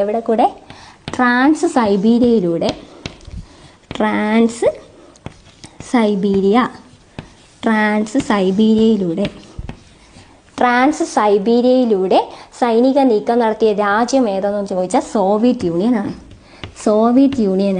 ട്രാൻസ് സൈബീരിയയിലൂടെ ജപ്പാനെ ആക്രമിക്കാൻ വേണ്ടി സൈനിക നീക്കം നടത്തിയത്. ജപ്പാൻ സറണ്ടർ ആവാൻ തയ്യാറാകാത്ത സാഹചര്യത്തിൽ ട്രാൻസ് സൈബീരിയയിലൂടെ ഒരു നീക്കം സോവിയറ്റ് യൂണിയൻ നടത്തി. എന്നാൽ സോവിയറ്റ് യൂണിയൻ ജപ്പാനിൽ എത്തിച്ചേരുന്നതിന് മുൻപ് തന്നെ അവിടെ അമേരിക്ക ബോംബ് വർഷിക്കുകയാണ് ഉണ്ടായത്. ജപ്പാനിൽ ട്രാൻസ് സൈബീരിയയിലൂടെ സൈനിക നീക്കം നടത്തുകയായിരുന്നു സോവിയറ്റ് യൂണിയൻ. എന്നാൽ ഈ സോവിയറ്റ് യൂണിയൻ എത്തുന്നതിന് മുമ്പ് ജപ്പാനിൽ ആര് ബോംബ് വർഷിച്ചു? അമേരിക്ക ബോംബ് വർഷിക്കുകയാണ് ഉണ്ടായത്. അടുത്തത് നമ്മൾ പറഞ്ഞു, ട്രാൻസ് സൈബീരിയയിലൂടെ സോവിയറ്റ് യൂണിയൻ സൈനിക നീക്കം നടത്തുന്നതിന് മുമ്പ് ജപ്പാനിൽ അമേരിക്ക ബോംബ് വർഷിച്ചു. പ്രത്യേകിച്ച് ഓർമ്മിച്ചിരിക്കുക, അമേരിക്ക ജപ്പാനിൽ ബോംബ് വർഷിക്കുന്ന സമയത്ത് അമേരിക്കൻ പ്രസിഡന്റ് ആരാണ്? Harry S Truman. അദ്ദേഹത്തിൻ്റെ പേരാണ് ഹാരി എസ് ട്രൂമാൻ. ജപ്പാനിൽ ബോംബ് വർഷിക്കുന്ന സമയത്ത് അമേരിക്കൻ പ്രസിഡന്റ് ആരായിരുന്നു എന്നുള്ളത് പ്രത്യേകം നോട്ട് ചെയ്യുക. Harry S Truman. ഇനി രണ്ട് പ്രദേശങ്ങളിലാണ് അമേരിക്ക ബോംബ് വർഷിച്ചത്. ആ രണ്ട് പ്രദേശങ്ങൾ ഏതൊക്കെയാണ്? ഒന്നാമത്തത് ഹിരോഷിമ, ജപ്പാനിലെ ഹിരോഷിമ. രണ്ടാമത്തതാണ് നാഗസാക്കി. ജപ്പാനിലെ ഹിരോഷിമ, രണ്ടാമത് നാഗസാക്കി. ജപ്പാനിലെ ഹിരോഷിമയും നാഗസാക്കി. ഇനി ഹിരോഷിമയിൽ എന്നാണ് ബോംബിട്ടത്?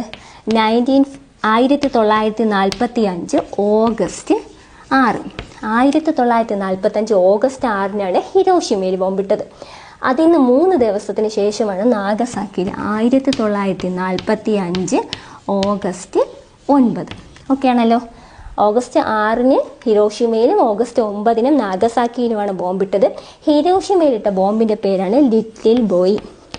ഹിരോഷിമയിലിട്ട ബോംബിൻ്റെ പേരാണ് ലിറ്റിൽ ബോയ്. നാഗസാക്കിയിലിട്ട ബോംബാണെങ്കിലോ ഫാറ്റ്മാൻ. ഫാറ്റ്മാൻ ആണ് നാഗസാക്കിയിലിട്ട ബോംബ്.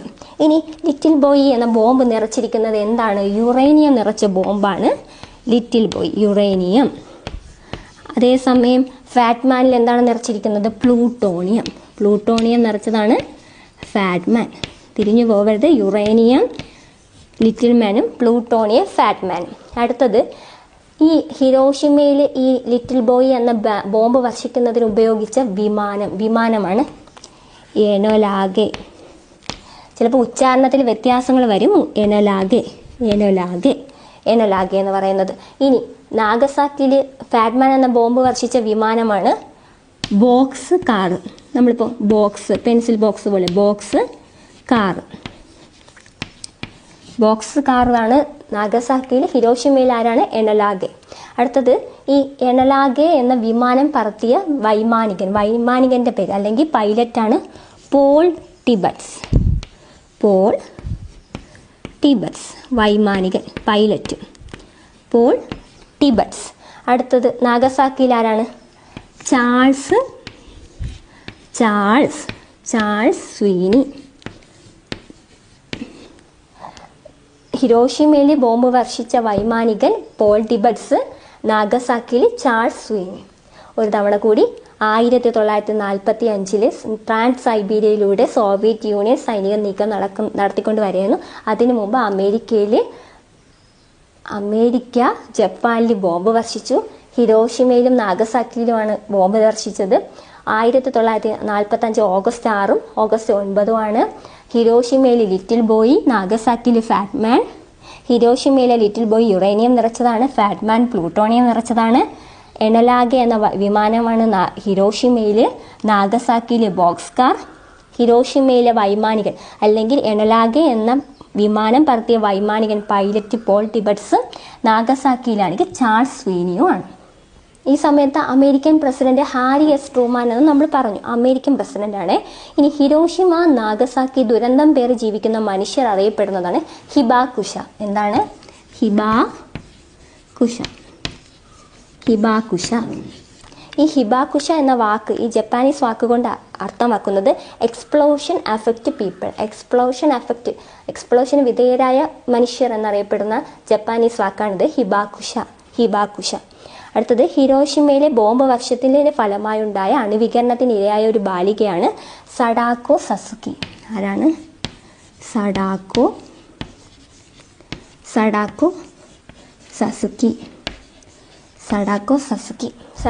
സസുക്കി.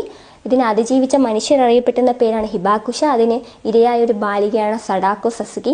1943 ജനിക്കുന്ന ഈ പെൺകുട്ടിക്ക് 1945 ബോംബ് വർഷിക്കുമ്പോഴാണ് ഇങ്ങനെ അണുവികരണം ഉണ്ടാകുന്നത്. കുട്ടി 1955 ആകുമ്പോൾ മരിക്കുന്നു. തുടർന്ന് ജപ്പാനും പരാജയം സമ്മതിക്കുകയാണ് ഉണ്ടാകുന്നത്. അതോടുകൂടി യുദ്ധം അവസാനിക്കുന്നു. 1945 സെപ്റ്റംബർ 2 ഔദ്യോഗികമായിട്ട് രണ്ടാം ലോക മഹായുദ്ധം അവസാനിക്കുന്നു. ഇനി നമ്മൾ ചർച്ച ചെയ്യാൻ പോകുന്നത് രണ്ടാം ലോക മഹായുദ്ധം പ്രമേയമായിട്ട് വരുന്ന കലാസൃഷ്ടികൾ അല്ലെങ്കിൽ സിനിമ, ചിത്രം, രചനകൾ എന്നിവയെ കുറിച്ചിട്ടാണ്. ആദ്യമായിട്ട് പഠിക്കേണ്ടത് പാബ്ലോ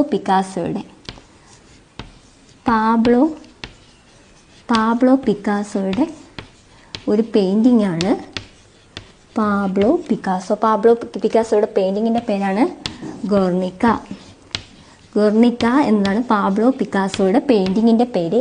ഈ പെയിൻറ്റിങ്ങിൻ്റെ പശ്ചാത്തലം എന്ന് പറയുന്നത് 1937 സ്പെയിനിലെ ആഭ്യന്തര കലാപമാണ് ഈ ഗൊർണിക്ക എന്ന് പറയുന്ന പെയിൻറ്റിങ്ങിൽ പാബ്ലോ പിക്കാസോ നൽകിയിരിക്കുന്നത്. പാബ്ലോ പിക്കാസോയുടെ ഈ ചിത്രത്തിൻ്റെ പശ്ചാത്തലമാണ് 1937 സ്പെയിൻ ആഭ്യന്തര കലാപം. ഇനി ഇദ്ദേഹത്തിൻ്റെ പ്രത്യേകത എന്ന് വെച്ചാൽ ജാമിതീയ രൂപങ്ങൾ തൻ്റെ കലാസൃഷ്ടിയിൽ കൊണ്ടുവന്ന വ്യക്തിയാണ്, ക്യൂബിസം കൊണ്ടുവന്ന വ്യക്തിയാണ് പാബ്ലോ പിക്കാസോ എന്ന് ഓർമ്മിച്ചിരിക്കുക. ഇനി മറ്റൊരു രചനയാണ് ഏണസ്റ്റ് ഹെമിംഗ്വേയുടെ നോവൽ. ഏണസ്റ്റ് ഹെമിംഗ്വേ, ആദ്യം നമ്മൾ പഠിച്ചത് ഒരു പെയിൻറ്റിംഗ് ആണ്, അടുത്തത് ഏണസ്റ്റ് ഹെമിംഗ്വേയുടെ നോവലാണ്, രചനയാണ്, നോവലാണ്. For Whom the Bell Tolls. For whom the bell for whom the bell tolls. For whom the bell tolls എന്ന് പറയുന്നത് നോവലാണ്, ഏണസ്റ്റ് ഹെമിംഗ്വേയുടെ നോവലാണ്. ആദ്യം പഠിച്ചത് അതൊരു പെയിൻറ്റിങ്ങും ഇതൊരു നോവലുമാണ്. ഫോർ ഹൂം ദ ബെൽ ടോൾസ് ആരുടെ നോവലാണ്? ഏണസ്റ്റ് ഹെമിംഗ്വേയുടെ നോവലാണ്. ഇതിലെല്ലാം പശ്ചാത്തലമായിട്ട് രണ്ടാം ലോക മഹായുദ്ധം വരുന്നുണ്ട്. ഇനി അടുത്ത് കുറച്ച് സിനിമകളാണ് പറയുന്നത്.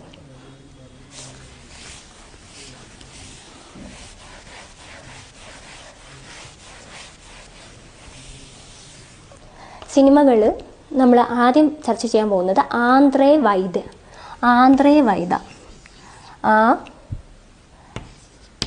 ആന്ത്രേ വൈദ എന്ന് പറയുന്നത് ഇദ്ദേഹം ഒരു പോളിഷ് സംവിധായകനാണ്. ഇദ്ദേഹത്തിന് 3 ചിത്രങ്ങളുണ്ട്, യുദ്ധചിത്രത്രയങ്ങൾ ഉണ്ട്. ആ 3 യുദ്ധചിത്രത്രയങ്ങൾ ഉൾപ്പെടുന്നത് ഏതെന്നും നമുക്ക് പ്രതീക്ഷിക്കാം. ചോദ്യം ഏതൊക്കെയാണെന്ന് ചോദിച്ചാൽ ജനറേഷൻ, ഒന്നാമത്തെ യുദ്ധത്രയ ചിത്രങ്ങൾ, ത്രയ എന്ന് പറയുമ്പോൾ 3, 1 ജനറേഷൻ, 2 കനാൽ, മൂന്നാമത്തേതാണ് ആഷസ് ആൻഡ് ഡയമണ്ട്സ്. എന്താണ് Ashes and Diamonds? Ashes and Diamonds. Andrzej വൈദയുടെ 3 ചിത്രങ്ങളാണ് Generation, Canal, Ashes and Diamonds. അദ്ദേഹം ഒരു പോളിഷ് സംവിധായകനാണ് ആന്ത്രേ വൈദ. ഇതിലെല്ലാം പശ്ചാത്തലമായിട്ട് വരുന്നത് രണ്ടാം ലോക മഹായുദ്ധമാണ്. അടുത്തതാണ് ഡേവിഡ് ലീനിൻ്റെ ഫിലിമാണ് പറയുന്നത്. David lean. നമുക്ക് പ്രാഥമിക പരീക്ഷയിൽ ഉൾപ്പെടാത്തത് ഏത് സിനിമകൾ തന്നിട്ടുണ്ടായിരുന്നു ചോദ്യം. അടുത്തത് ഡേവിഡ് ലീനിൻ്റെ സിനിമയുടെ പേരാണ് ദ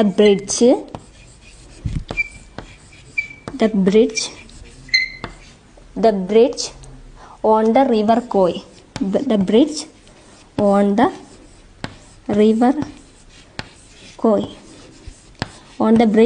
റിവർ കോയ് എന്ന് പറയുന്നത് രണ്ടാം ലോക മഹായുദ്ധവുമായി ബന്ധപ്പെട്ട മറ്റൊരു ഫിലിമാണ്. ഇതിൻ്റെ സംവിധായകൻ ഡേവിഡ് ലീനിൻ്റെ ഫിലിമാണ് The Bridge on the River Kwai. അടുത്തത് സ്റ്റീവൻ സ്പിൽബർഗിൻ്റെ ഫിലിമാണ് പറയുന്നത്. സ്റ്റീവൻ സ്പിൽബർഗിൻ്റെ ഫിലിമാണ് ഷിൻഡ്ലേഴ്സ് ലിസ്റ്റ്.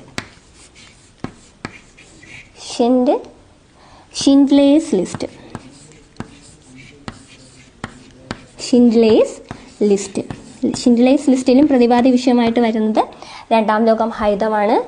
അതാരുടേതാണ്? സ്റ്റീവൻ സ്പിൽബർഗിൻ്റെതാണ് ഷിൻഡ്ലേഴ്സ് ലിസ്റ്റ്. ഡേവിഡ് ലീനിൻ്റെയാണ് The Bridge on the River Kwai. അടുത്തത് ആന്ത്രേ വൈദയുടേതാണ്. അദ്ദേഹം ഒരു പോളിഷ് സംവിധായകനാണ്. അദ്ദേഹത്തിൻ്റെ യുദ്ധചിത്രത്രയങ്ങൾ 3 ഏതൊക്കെയാണ്? ജനറേഷൻ, എളുപ്പമാണ്, Generation, Canal, Ashes and Diamonds. Generation, Canal, Ashes and diamonds.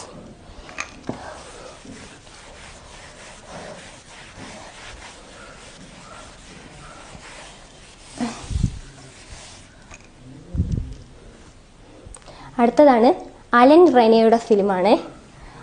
Allen Resnais. അടുത്ത് പറയാൻ പോകുന്നത് അലൻ റെനയുടെ ഫിലിമാണ്. അലൻ റെനയുടെ ഫിലിമിൻ്റെ പേരാണ് ഹിരോഷിമ മോൺ അമോർ. ഒറ്റ പേരാണ് ഹിരോഷിമ. ഒരു ഫിലിമിൻ്റെ പേരാണ് ഹിരോഷിമ മോൺ അമോർ. ഹിരോഷിമ മോൺ അമോർ എന്ന് പറയുന്നത് അലൻ റെനയുടെ ഫിലിമാണ്. അതിനും പ്രതിപാദ്യ വിഷയമായിട്ട് വരുന്നത് രണ്ടാം ലോക മഹായുദ്ധമാണ്. അടുത്തതാണ് ഏറ്റവും ഇമ്പോർട്ടൻ്റ് ചാർലി ചാപ്ലിൻ. ചാർലി ചാപ്ലിൻ്റെ ഫിലിമാണ് The Great Dictator. The Great Dictator. The Great Dictator. The Great Dictator ആരുടെ ഫിലിമാണ്? Charlie Chaplin. പ്രിലിംസിനുണ്ടായിരുന്ന ചോദ്യം The Great Dictator Charlie Chaplin. Charlie Chaplin എവിടെയാണ് ജനിച്ചത്? ചാർലി ചാപ്ലിനെ കുറിച്ച് 2-3 പോയിന്റ് നോക്കാം. ചാർലി ചാപ്ലിൻ ലണ്ടനിലാണ് ജനിച്ചത്. ജനനം ലണ്ടനിലാണ്. 16 ഏപ്രിൽ 16,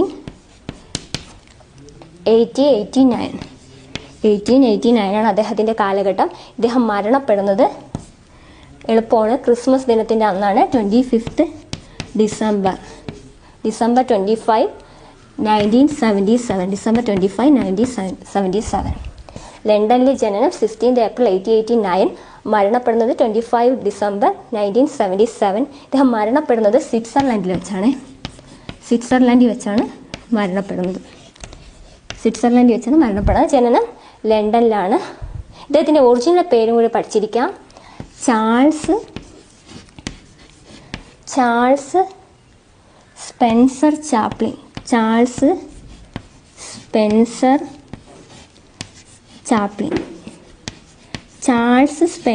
ചാപ്ലിൻ എന്നതാണ് ഇദ്ദേഹത്തിൻ്റെ പൂർണ്ണമായിട്ടുള്ള പേര്.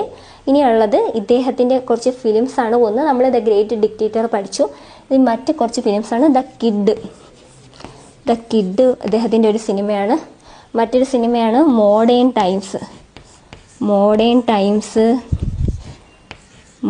Times. The kid, the Great dictator. അടുത്തത് ദ ഗോൾഡ് റഷ്. ഒരുപാട് സിനിമയുണ്ട്. ഇപ്പം തൽക്കാലത്തേക്ക് 2-3 ഉൾപ്പെടുത്തിയിട്ടുള്ളൂ. The Gold rush. ഇന്ന് ഡിക്റ്റേറ്ററിൻ്റെ ഫിലിമിൻ്റെ കാര്യം പറഞ്ഞപ്പോഴാണ് ചാർലി ചാപ്ലിനെ കുറിച്ച് പരാമർശിച്ചത്. അദ്ദേഹം ജനിച്ചത് ഏപ്രിൽ 16, 1889, മരണപ്പെട്ടത് 25 ഡിസംബർ 1977. ജനനം ലണ്ടനിലും മരണം സ്വിറ്റ്സർലൻഡിലും ആയിരുന്നു. അദ്ദേഹത്തിൻ്റെ ഫുൾ നെയിമാണ് Charles Spencer Chaplin. The Kid, Modern Times, The Gold Rush, The Great Dictator എന്നതൊക്കെ ചാർലി ചാപ്ലിൻ്റെ സിനിമകളാണ്. ഇനി നമ്മൾ ചർച്ച ചെയ്യാൻ പോകുന്നത് രണ്ടാം ലോക മഹായുദ്ധത്തിൻ്റെ അനന്തരഫലങ്ങൾ അല്ലെങ്കിൽ കോൺസിക്വൻസ് ആണ്. ഏറ്റവും കൂടുതൽ നാശനഷ്ടമുണ്ടായത് സോവിയറ്റ് യൂണിയനാണ്. രണ്ടാം ലോക മഹായുദ്ധത്തിൽ ഏറ്റവും കൂടുതൽ നാശനഷ്ടമുണ്ടായത് സോവിയറ്റ് യൂണിയനാണ്. പിന്നെ ന്യൂ വെപ്പൺ, പുതിയ ആയുധങ്ങൾ, ഫയർ ബോംബ്, ആറ്റം ബോംബൊക്കെ ഉപയോഗിച്ചു. മറ്റൊരു പ്രത്യേകത, ധാരാളം ആയുധങ്ങൾ വിറ്റതിൻ്റെ ഫലമായിട്ട് അമേരിക്ക രണ്ടാം ലോക മഹായുദ്ധത്തിലെ ആയുധപ്പുര എന്നറിയപ്പെട്ടിരുന്ന രാജ്യം അമേരിക്കയാണ്. നാശനഷ്ടം ഉണ്ടായത് സോവിയറ്റ് യൂണിയനാണ്. ആറ്റം ബോംബ് ഉപയോഗിച്ചത് രണ്ടാം ലോക മഹായുദ്ധത്തിലാണ്. അടുത്തത് കോളനീസിന് ഫ്രീഡം ലഭിച്ചു. എങ്ങനെയാണ് കോളനീസിന് ഫ്രീഡം ലഭിച്ചത്?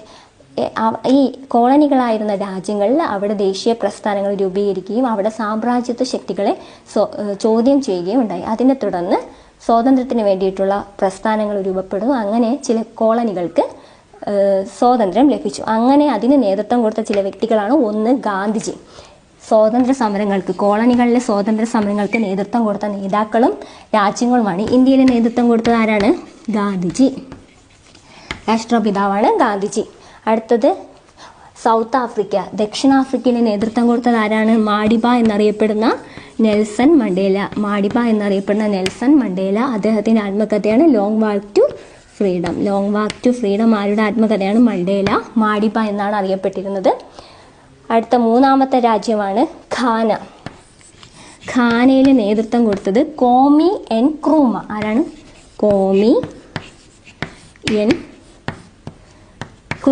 കോമി എൻ ക്രൂമയാണ് ഘാനയിൽ നേതൃത്വം കൊടുത്തത്. അടുത്ത കെനിയയിൽ നേതൃത്വം കൊടുത്തത് ജോമോ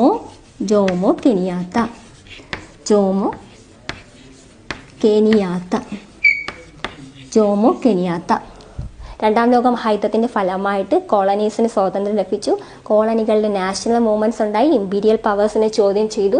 ഇതിനൊക്കെ നേതൃത്വം കൊടുത്ത, ഫ്രീഡം മൂവ്മെൻറ്റ്സിന് നേതൃത്വം കൊടുത്ത വ്യക്തികളാണ് ഇന്ത്യയിൽ ഗാന്ധിജി, ദക്ഷിണാഫ്രിക്കയിൽ നെൽസൺ മണ്ടേല, ഘാനയിൽ കോമി എൻ ക്രൂമ, കെനിയയിൽ ജോമോ കെനിയാത്ത.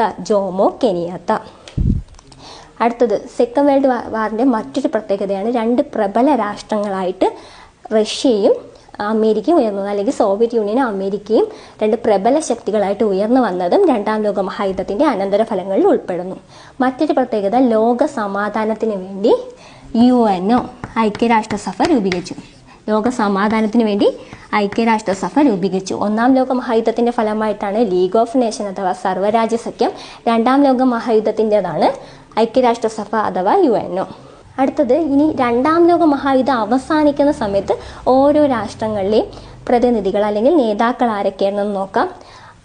രണ്ടാം ലോക മഹായുദ്ധത്തിൽ നമ്മൾ ആദ്യം പറയാൻ പോകുന്നത് അമേരിക്കയുടെ കാര്യമാണ്. അമേരിക്കയിൽ തുടങ്ങുന്ന സമയത്ത് ആരാണ്? Franklin D Roosevelt. Franklin D റൂസ്വെൽറ്റിൻ്റെ പ്രത്യേകത, ഇദ്ദേഹം 4 തവണ അമേരിക്കയുടെ പ്രസിഡൻ്റ് ആയിട്ടുണ്ട്. Franklin D Roosevelt. എന്നാൽ ഇത് അവസാനിക്കുന്ന സമയത്ത് ആരധികാരത്തിൽ വരുന്നു? Harry S Truman. നമ്മൾ പഠിച്ചു, ജപ്പാനിലെ ഹിരോഷിമയിലും നാഗസാക്കിയിലും ബോംബ് വർഷിക്കുന്ന സമയത്ത് അമേരിക്കൻ പ്രസിഡന്റ് ആരായിരുന്നു? Harry S Truman. Franklin Roosevelt തുടക്കത്തിൽ, അവസാനമാകുമ്പോൾ ഹാരി എസ് ട്രൂമൻ വരുന്നു. അടുത്തത് ബ്രിട്ടനിലെ കാര്യമാണ്. ബ്രിട്ടനിലാണെങ്കിൽ ആദ്യം നെവിൽ ചേംബർലൈൻ ആയിരുന്നു.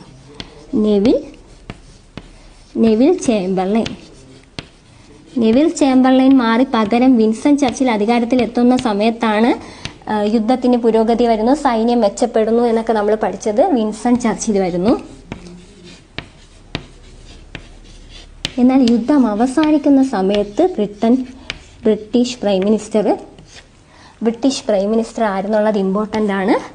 ക്ലമന്റ് ആറ്റ്ലിയാണ് British prime minister. Clement Attlee എന്നാണ് അധികാരത്തിൽ വരുന്നത്? 1945 ജൂലൈ 26 അദ്ദേഹം ബ്രിട്ടനിൽ അധികാരത്തിലെത്തുന്നു. 1945 ജൂലൈ 26. ഇനി മറ്റൊരു പ്രദേശമാണ് ജപ്പാൻ. ജപ്പാനിൽ ആരാണ് ഭരണാധികാരി? ജപ്പാനിലെ ഭരണാധികാരി ടോജോയാണ്. ഇനി ഏറ്റവും ലാസ്റ്റ് നമുക്ക് പഠിക്കാനുള്ളത് റഷ്യയുടേതാണ്. റഷ്യയിൽ ആരാണ്? റഷ്യയിൽ ഭരണാധികാരി ജോസഫ് സ്റ്റാലിനാണ് റഷ്യയിൽ. ജോസഫ് സ്റ്റാലിൻ.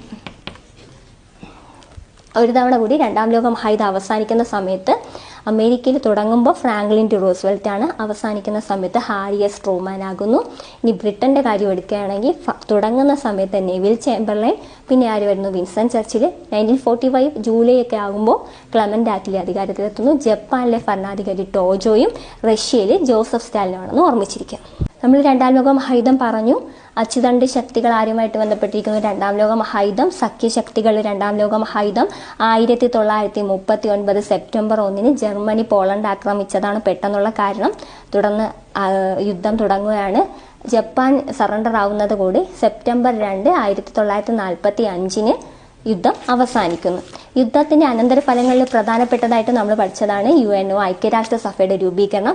അങ്ങനെയാണെങ്കിൽ ഐക്യരാഷ്ട്രസഭയെക്കുറിച്ച് പ്രധാനമായിട്ടുള്ള കുറച്ച് കാര്യങ്ങൾ സംസാരിക്കാം. ആദ്യമായിട്ട് ശ്രദ്ധിക്കേണ്ടത്, ഐക്യരാഷ്ട്രസഭ രൂപീകൃതമായത് 1945 ഒക്ടോബർ 24. ഐക്യരാഷ്ട്രസഭ ദിനമാണ് ഒക്ടോബർ 24 എന്ന് ഓർമ്മിച്ചിരിക്കുക. 1945 ഒക്ടോബർ 24. ഈ 1945 ഇത് ഔദ്യോഗികമായിട്ട് ഒഫീഷ്യലി വരുന്നത് 45 ഒക്ടോബർ 24. അതിനു മുമ്പ് കുറച്ച് കാര്യങ്ങൾ നോക്കണം. ഒന്നാമത്തത് അറ്റ്ലാന്റിക് ചാർട്ടർ. എന്താണ് അറ്റ്ലാന്റിക് ചാർട്ടർ? 1941 Atlantic charter. ഈ അറ്റ്ലാന്റിക് ചാർട്ടർ 1941 ഓഗസ്റ്റ് 14 ആണ്. 1941 ഓഗസ്റ്റ് 14 ആണ്. ഈ അറ്റ്ലാന്റിക് ചാർട്ടറിൽ ഒപ്പുവെക്കുന്നത് 2 പേരാണ്. നമ്മൾ പറഞ്ഞു, അമേരിക്കയിൽ തുടങ്ങുന്ന സമയത്ത് ആരായിരുന്നു? ഫ്രാങ്ക്ലിൻ ഡി റൂസ്വെൽറ്റും വിൻസൺ ചർച്ചിലും കൂടെയുള്ള ഒരു ഇതാണ് അറ്റ്ലാന്റിക് ചാർട്ടർ എന്ന് പറഞ്ഞാൽ. ഫ്രാങ്ക്ലിൻ ഡി റൂസ്വെൽറ്റും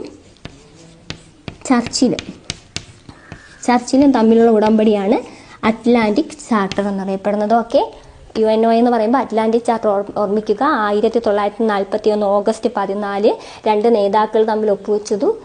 ആരൊക്കെയാണ്? ഫ്രാങ്ക്ലിൻ ഡി റൂസ്വെൽറ്റും ചർച്ചിലും. UNO എന്ന പേര് നിർദ്ദേശിച്ചത് ആരെന്ന് ചോദിച്ചാൽ അതിനുത്തരവും ഫ്രാങ്ക്ലിൻ ഡി റൂസ്വെൽറ്റ് ആണ്. 4 തവണ അമേരിക്കയുടെ പ്രസിഡന്റായ വ്യക്തിയും ഫ്രാങ്ക്ലിൻ ഡി റൂസ്വെൽറ്റും ആണ്. ഇനി അടുത്ത രണ്ടാമത്തത് പഠിക്കാം. രണ്ടാമത്തതാണ് യാൾട്ട സമ്മേളനം. അടുത്തതാണ് യാൾട്ട സമ്മേളനം, യാൾട്ട കോൺഫറൻസ്. യാൾട്ട കോൺഫറൻസ് ആണ് അടുത്തത്. യാൾട്ട കോൺഫറൻസ് നടക്കുന്നത് 1945 ഫെബ്രുവരിയിലാണെന്ന് ഓർമ്മിച്ചിരിക്കുക. 1945 ഫെബ്രുവരിയിലാണ് യാൾട്ട കോൺഫറൻസ്. യാൾട്ട എന്ന് പറയുന്ന പ്രദേശം ഉക്രൈനിലാണ്. എവിടെയാണ്? ഉക്രൈനിലാണ് യാൾട്ട. ഈ യാൾട്ട സമ്മേളനത്തിൻ്റെ പ്രത്യേകത എന്തെന്ന് വെച്ചാൽ ജർമ്മനിയെ വിഭജിച്ച സമ്മേളനമാണ് യാൾട്ട കോൺഫറൻസ്. 1945 ഫെബ്രുവരി യാൾട്ട കോൺഫറൻസ്. ഉക്രൈനിലാണ് യാൾട്ട. ജർമ്മനി വിഭജിച്ച സമ്മേളനമാണ് യാൾട്ട കോൺഫറൻസ്.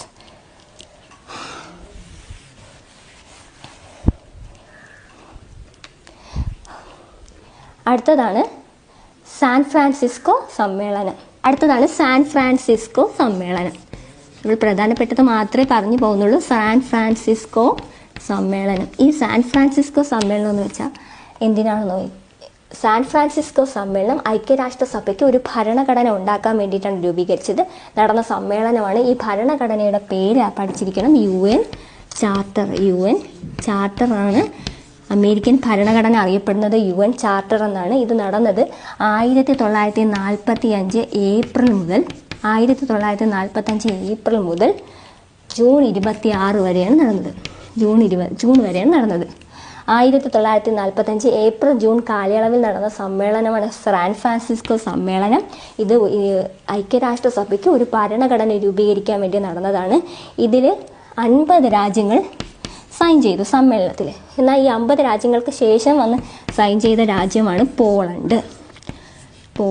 സ്ഥാപക അംഗങ്ങളിൽ പോളണ്ടും ഉൾപ്പെടുന്നു. 50+1. അടുത്ത പ്രത്യേകത, ഇന്ത്യക്ക് വേണ്ടി UN ചാർട്ടറാണ് ഐക്യരാഷ്ട്രസഭയുടെ ഭരണഘടന. ഇന്ത്യക്ക് വേണ്ടി UN ചാർട്ടറിൽ ഒപ്പുവെച്ചതാണ് രാമസ്വാമി മുതലിയാറാണ് ഒപ്പുവെച്ചത്. ഇന്ത്യയെ പ്രതിനിധീകരിച്ച് UN ചാർട്ടറിൽ ഒപ്പുവെച്ചത് രാമസ്വാമി മുതലിയാറാണെന്ന് ഓർമ്മിച്ചിരിക്കുക. അടുത്തത് ഈ 1945 ഓഗസ്റ്റ് 24 UN രൂപീകൃതമായതെന്ന് അറിയാം. ഇതിൻ്റെ ആസ്ഥാനം എവിടെയാണ്? ന്യൂയോർക്ക്. എവിടെയാണ് ആസ്ഥാനം?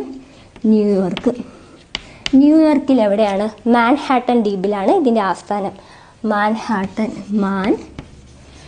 മാൻഹാട്ടൻ ദ്വീപ്. ഈ മാൻഹാട്ടൻ എന്ന് പറയുന്ന ദ്വീപിലെ പ്രദേശം ഒരാൾ സംഭാവന നൽകിയതാണ്. അത് സംഭാവന നൽകിയ വ്യക്തി ജോൺ ഡി റോക്ക്ഫെല്ലർ. ആരാണ്? ജോൺ ഡി റോക്ക്ഫെല്ലർ ആണ് ആ പ്രദേശം സംഭാവന ചെയ്തത്. ജോൺ ഡി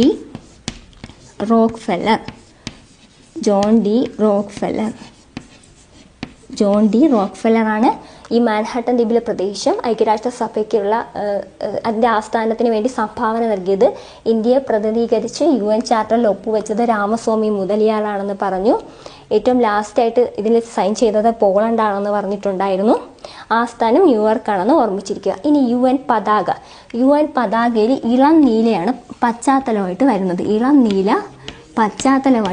പശ്ചാത്തലമായിട്ട് വരുന്നത് ഇളം നീലയും വെള്ള നിറത്തിൽ ഒലിവ് ഇലകൾക്കിടയിൽ ലോകരാഷ്ട്രങ്ങളുടെ ഭൂപടം കാണാൻ പറ്റും.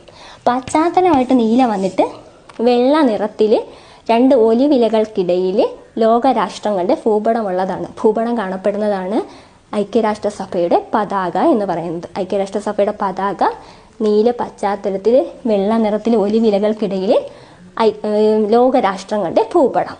1945 ഒക്ടോബർ 24 ഐക്യരാഷ്ട്രസഭ രൂപീകരിച്ചതെന്ന് നമ്മൾ പറഞ്ഞു.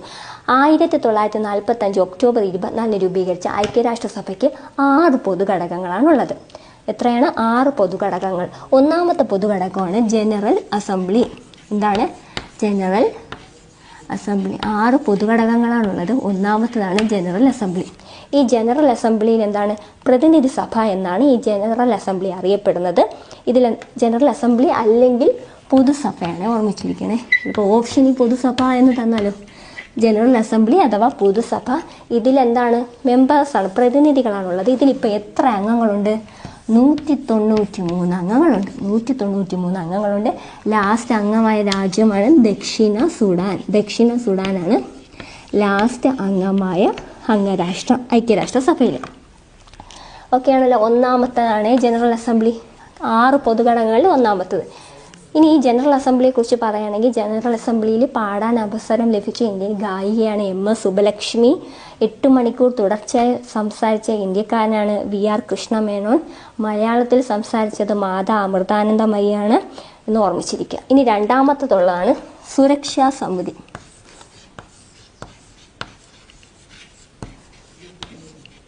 രണ്ടാമത്തതാണ് സുരക്ഷാ സമിതി. ഈ സുരക്ഷാ സമിതിയുടെ പ്രത്യേകത എന്ന് വെച്ചാൽ ഇതിൻ്റെ ഇംഗ്ലീഷാണ് സെക്യൂരിറ്റി കൗൺസിൽ. കാര്യനിർവഹണ വിഭാഗം, അതായത് എക്സിക്യൂട്ടീവ് ബോഡിയാണ്. ഐക്യരാഷ്ട്രസഭയുടെ എക്സിക്യൂട്ടീവ് ബോഡിയാണ് സുരക്ഷാ സമിതി അഥവാ സെക്യൂരിറ്റി കൗൺസിൽ. ഇതിലത് 15 അംഗങ്ങളാണുള്ളത്. എത്ര അംഗങ്ങളാണുള്ളത്? 15 അംഗങ്ങളാണുള്ളത്. 15 അംഗങ്ങളുണ്ട്. ഇതിൽ 5 പേർക്ക് എന്ത് പ്രത്യേകതയുണ്ട്? സ്ഥിരാംഗങ്ങളാണ്. 5 പേര് സ്ഥിരാംഗങ്ങളാണ്. 5 പേര് സ്ഥിരാംഗങ്ങളാണ് സെക്യൂരിറ്റി കൗൺസിൽ. 5 പേര് സ്ഥിരാംഗങ്ങൾ, 15 പേരാണ് ഉള്ളത്. ഈ 5 പേര് ആരൊക്കെയാണെന്ന് നോക്കാം. China, France,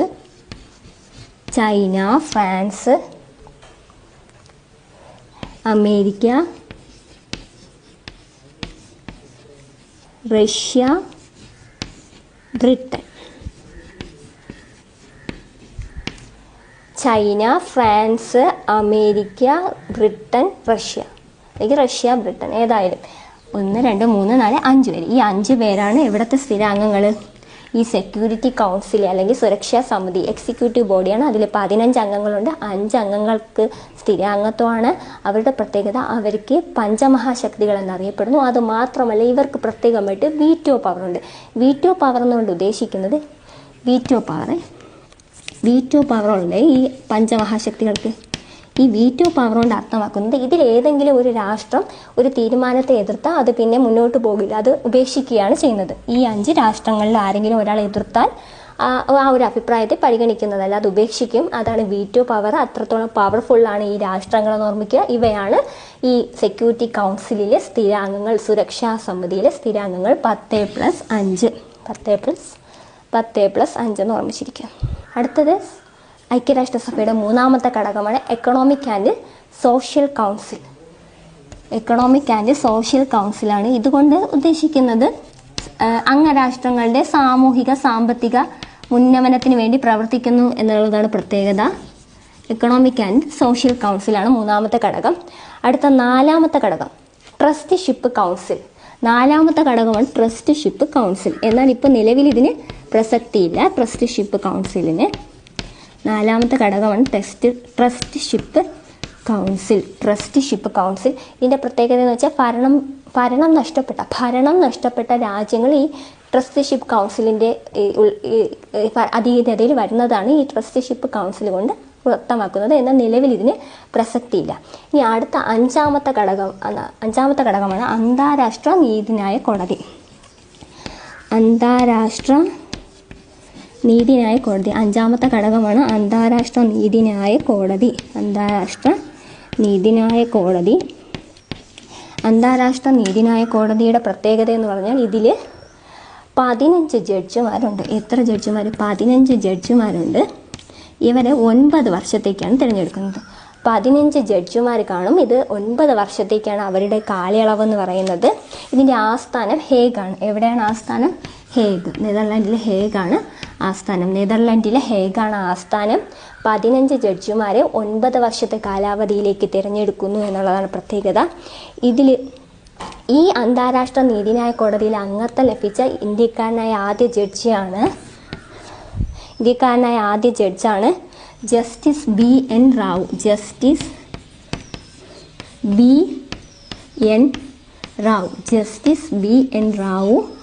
justice BN Rao ആണ് അന്താരാഷ്ട്ര നീതിന്യായ കോടതിയിൽ അംഗത്വം ലഭിച്ച ആദ്യത്തെ ഇന്ത്യക്കാരനായ ജസ്റ്റിസ് എന്ന് പറയുന്നത്. നിലവിൽ അവിടെ ഒരു വ്യക്തിയുണ്ട്. നിലവിലുള്ള ജസ്റ്റിസാണ് ദൽവീർ ഭണ്ഡാരി. ആരാണ്? ദൽവീർ ഭണ്ഡാരിയാണ് നിലവിൽ അവിടെ അംഗമായിട്ടുള്ളത്. ഇദ്ദേഹം 2017 മുതൽ അന്താരാഷ്ട്ര നീതിന്യായ കോടതിയിലെ അംഗമാണ്. അഞ്ചാമത്തെ ഘടകമാണ് അന്താരാഷ്ട്ര നീതിന്യായ കോടതി. ആസ്ഥാനം ഹേഗാണെന്നും 15 ജഡ്ജസിനെ 9 വർഷത്തേക്കാണ് തിരഞ്ഞെടുക്കുന്നതെന്ന് ഓർമ്മിച്ചിരിക്കുക. ഇനി ആറാമത്തെ, ഇതിപ്പോൾ 1, 2, 3, 4, 5. ഇനി അടുത്തതാണ് നമ്മൾ പഠിക്കാൻ പോകുന്നത് ആറാമത്തെ ഘടകം. ഏറ്റവും പ്രധാനപ്പെട്ട ഘടകമാണ് അടുത്ത് പറയാൻ പോകുന്നത്. UN secretariat. എന്താണ് UN സെക്രട്ടേറിയറ്റ്? UN ഘടകങ്ങളിൽ ഉൾപ്പെടുന്നത് ഉൾപ്പെടാത്തത് എന്ന് ചോദിക്കുമ്പോൾ ഓപ്ഷനിൽ നിന്ന് നമുക്ക് മാറ്റാൻ സാധിക്കണമെങ്കിൽ ഇത് നമ്മൾ അറിഞ്ഞിരിക്കണം. 1 ജനറൽ അസംബ്ലി, 2 സുരക്ഷാ സമിതി, 3 Economic and Social Council, 4 Trusteeship Council, 5 അന്താരാഷ്ട്ര നീതിന്യായ കോടതി, 6 UN സെക്രട്ടേറിയറ്റ്. UN സെക്രട്ടേറിയറ്റിൻ്റെ അധികാരിയാണ് സെക്രട്ടറി ജനറൽ എന്നറിയപ്പെടുന്നത്. സെക്രട്ടറി ജനറൽ ഇപ്പോൾ നിലവിലെ സെക്രട്ടറി ജനറൽ ആരാണ്?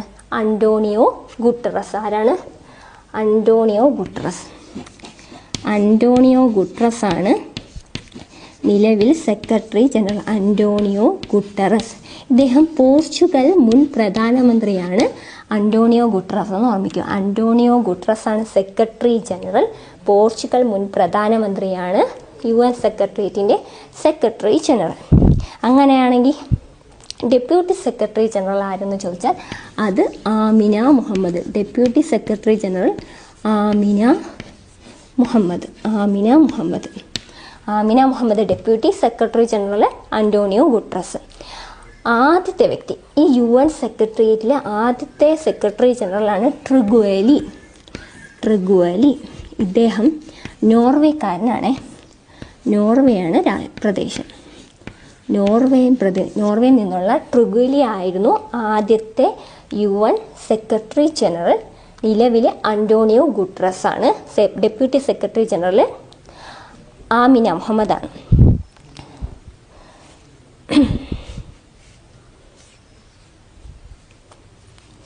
വേറൊരു കാര്യം ശ്രദ്ധിക്കേണ്ടത്, അന്റോണിയോ ഗുട്ടറസ് 9ാമത്തെ സെക്രട്ടറി ജനറലാണ്. 9ാമത്തെ സെക്രട്ടറി ജനറൽ, UN-ൻ്റെ 9ാമത്തെ സെക്രട്ടറി ജനറൽ എന്ന് ചോദ്യം വന്നാലും അന്റോണിയോ ഗുട്ടറസ് ആണ് ഉത്തരം. മുൻ പോർച്ചുഗൽ പ്രധാനമന്ത്രിയാണ്. Deputy secretary general Amina Mohammed ആണെന്ന് ഓർമ്മിച്ചിരിക്കുക. നമ്മളിപ്പോൾ ഐക്യരാഷ്ട്രസഭയുടെ 6 പൊതുഘടകങ്ങളാണ് പറഞ്ഞത്. 1 ജനറൽ അസംബ്ലി, അതാണ് പ്രതിനിധി സഭ, 193 അംഗങ്ങളുണ്ട്. ലാസ്റ്റ് വന്നത് ദക്ഷിണ സുഡാനാണ്.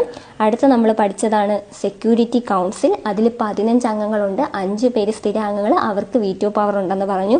അടുത്തത് എക്കണോമിക് ആൻഡ് സോഷ്യൽ കൗൺസിൽ, സാമ്പത്തിക സാമൂഹ്യ ഉന്നമനം, അംഗരാഷ്ട്രങ്ങളുടെ ലക്ഷ്യമാക്കിക്കൊണ്ടുള്ള ഘടകമാണത്. അടുത്തത് അന്താരാഷ്ട്ര നീതിന്യായ കോടതി. അതിൻ്റെ ആസ്ഥാനം ഹേഗാണ്. 15 ജഡ്ജിമാരെ 9 വർഷത്തേക്ക് തിരഞ്ഞെടുക്കുന്നു എന്നുള്ളതാണ് പ്രത്യേകത. ട്രസ്റ്റിഷിപ്പ് കൗൺസിൽ എന്താണ്? ഭരണം നഷ്ടപ്പെട്ട രാജ്യങ്ങൾ ഈ ട്രസ്റ്റിഷിപ്പ് കൗൺസിലാണ് വരുന്നത്. പക്ഷേ നിലവിൽ ട്രസ്റ്റിഷിപ്പ് കൗൺസിലിന് പ്രസക്തിയില്ല. ലാസ്റ്റ് പറഞ്ഞത് UN സെക്രട്ടേറിയറ്റ്, സെക്രട്ടറി ജനറലാണ് അധ്യക്ഷൻ. ഇപ്പോൾ അന്റോണിയോ ഗുട്ടറസ് ആണ്. പോർച്ചുഗൽ മുൻ പ്രധാനമന്ത്രിയാണ്. ഡെപ്യൂട്ടി സെക്രട്ടറി ജനറൽ ആരാണെന്ന് ചോദിച്ചാൽ അത് ആമിന മുഹമ്മദാണ്. UN-നുമായിട്ട് ബന്ധപ്പെട്ട് PSC ആവർത്തിച്ച് ചോദിച്ചൊരു ചോദ്യമാണ് മനുഷ്യാവകാശ പ്രഖ്യാപനം. മനുഷ്യാവകാശ പ്രഖ്യാപനം നടന്നത് 1948 ഡിസംബർ 10 പാരീസിൽ വെച്ചാണ്. പ്രത്യേകിച്ച് നോട്ട് ചെയ്ത് പഠിക്കുക. 1948 ഡിസംബർ 10 മനുഷ്യാവകാശ പ്രഖ്യാപനം നടത്തിയത് പാരീസിൽ വെച്ചാണ്. പാരീസ് എവിടെയാണ്? ഫ്രാൻസിൻ്റെ തലസ്ഥാനമാണ് പാരീസ് എന്ന് ഓർമ്മിച്ചിരിക്കുക. 1948 ഡിസംബർ 10 മനുഷ്യാവകാശ ദിനം. മനുഷ്യാവകാശ പ്രഖ്യാപനം നടത്തിയത് 1948 December 10 December 10 human rights day. അടുത്തത് ഈ UN-ൽ യൂസ് ചെയ്യുന്നത് 6 ഒഫീഷ്യൽ ലാംഗ്വേജസ് ആണ് ഉള്ളത്. 6 ഒഫീഷ്യൽ ലാംഗ്വേജസ് ആണ് ഐക്യരാഷ്ട്രസഭയിൽ ഉപയോഗിക്കുന്നത്. ഏതൊക്കെയാണെന്ന് നോക്കാം. 1 ഫ്രഞ്ച്. ആദ്യത്തെ ഏതാണ്? ഫ്രഞ്ച്. കൂട്ടത്തിൽ ചേരാത്തത് ഏതെന്ന് ചിലപ്പോൾ വരാമല്ലോ. ഫ്രഞ്ച്. റഷ്യൻ. രണ്ടാമത്തത് Russian. 3 English. 4 Spanish. 5 Chinese. 6 Arabic. 6ാമത്തതാണ് അറബിക്. ഒരു തവണ കൂടി. French, Russian, English, Spanish, Chinese, Arabic. French, Russian, English, Spanish, Chinese, Arabic എന്നിവയാണ് UN-ൻ്റെ ഒഫീഷ്യൽ ലാംഗ്വേജസ്. 6 ഒഫീഷ്യൽ ലാംഗ്വേജസ് ആണ് ഉള്ളത്. 6 ഒഫീഷ്യൽ ലാംഗ്വേജസ് ആണ് ഉള്ളത്. അടുത്തത് UN-ഉമായിട്ട് ബന്ധപ്പെട്ടത് UN സർവകലാശാല സ്ഥിതി ചെയ്യുന്നത് എവിടെ? UN സർവകലാശാല സ്ഥിതി ചെയ്യുന്നത് എവിടെ? UN സർവകലാശാല സ്ഥിതി ചെയ്യുന്നത് ടോക്കിയോയിലാണ്. ടോക്കിയോയിലാണ് UN സർവകലാശാലകൾ സ്ഥിതി ചെയ്യുന്നത്. അടുത്തത് UN ലൈബ്രറി എവിടെയാണ് സ്ഥിതി ചെയ്യുന്നത്? ലൈബ്രറി എവിടെയാണ് സ്ഥിതി ചെയ്യുന്നത്? UN ലൈബ്രറി എവിടെയാണ് സ്ഥിതി ചെയ്യുന്നതാണ് ചോദ്യം. UN ലൈബ്രറി സ്ഥിതി ചെയ്യുന്നത് ന്യൂയോർക്കിൽ തന്നെയാണ്. ന്യൂയോർക്കിലാണ് UN ലൈബ്രറി സ്ഥിതി ചെയ്യുന്നത്. അടുത്തത് UN-ൻ്റെ സർവകലാശാലയാണ് ടോക്കിയോ. UN-ൻ്റെ സമാധാന സർവകലാശാല. UN-ൻ്റെ സമാധാന സർവകലാശാല ഏത്? UN-ൻ്റെ സമാധാന സർവകലാശാല സ്ഥിതി ചെയ്യുന്നത് എവിടെയെന്ന് ചോദിച്ചാൽ കോസ്റ്റാറിക്ക. കോസ്റ്റാറിക്കയിലാണ് സമാധാന സർവകലാശാല. UN സർവകലാശാല ടോക്കിയോയിലും സമാധാന സർവകലാശാല കോസ്റ്റാറിക്കയിലും UN ലൈബ്രറി ന്യൂയോർക്കിലുമാണ് സ്ഥിതി ചെയ്യുന്നത്. രണ്ടാം ലോക മഹായുദ്ധത്തിൻ്റെ അനന്തര ഫലങ്ങളിലൊന്നായിരുന്നു ഐക്യരാഷ്ട്രസഭയുടെ രൂപീകരണം. ഒന്നാം ലോക മഹായുദ്ധമാണെങ്കിൽ ലീഗ് ഓഫ് നേഷൻസ്, രണ്ടും തമ്മിൽ തിരിഞ്ഞു പോകാതിരിക്കുക. അതുപോലെ തന്നെ നാസിസവും ഫാസിസവും.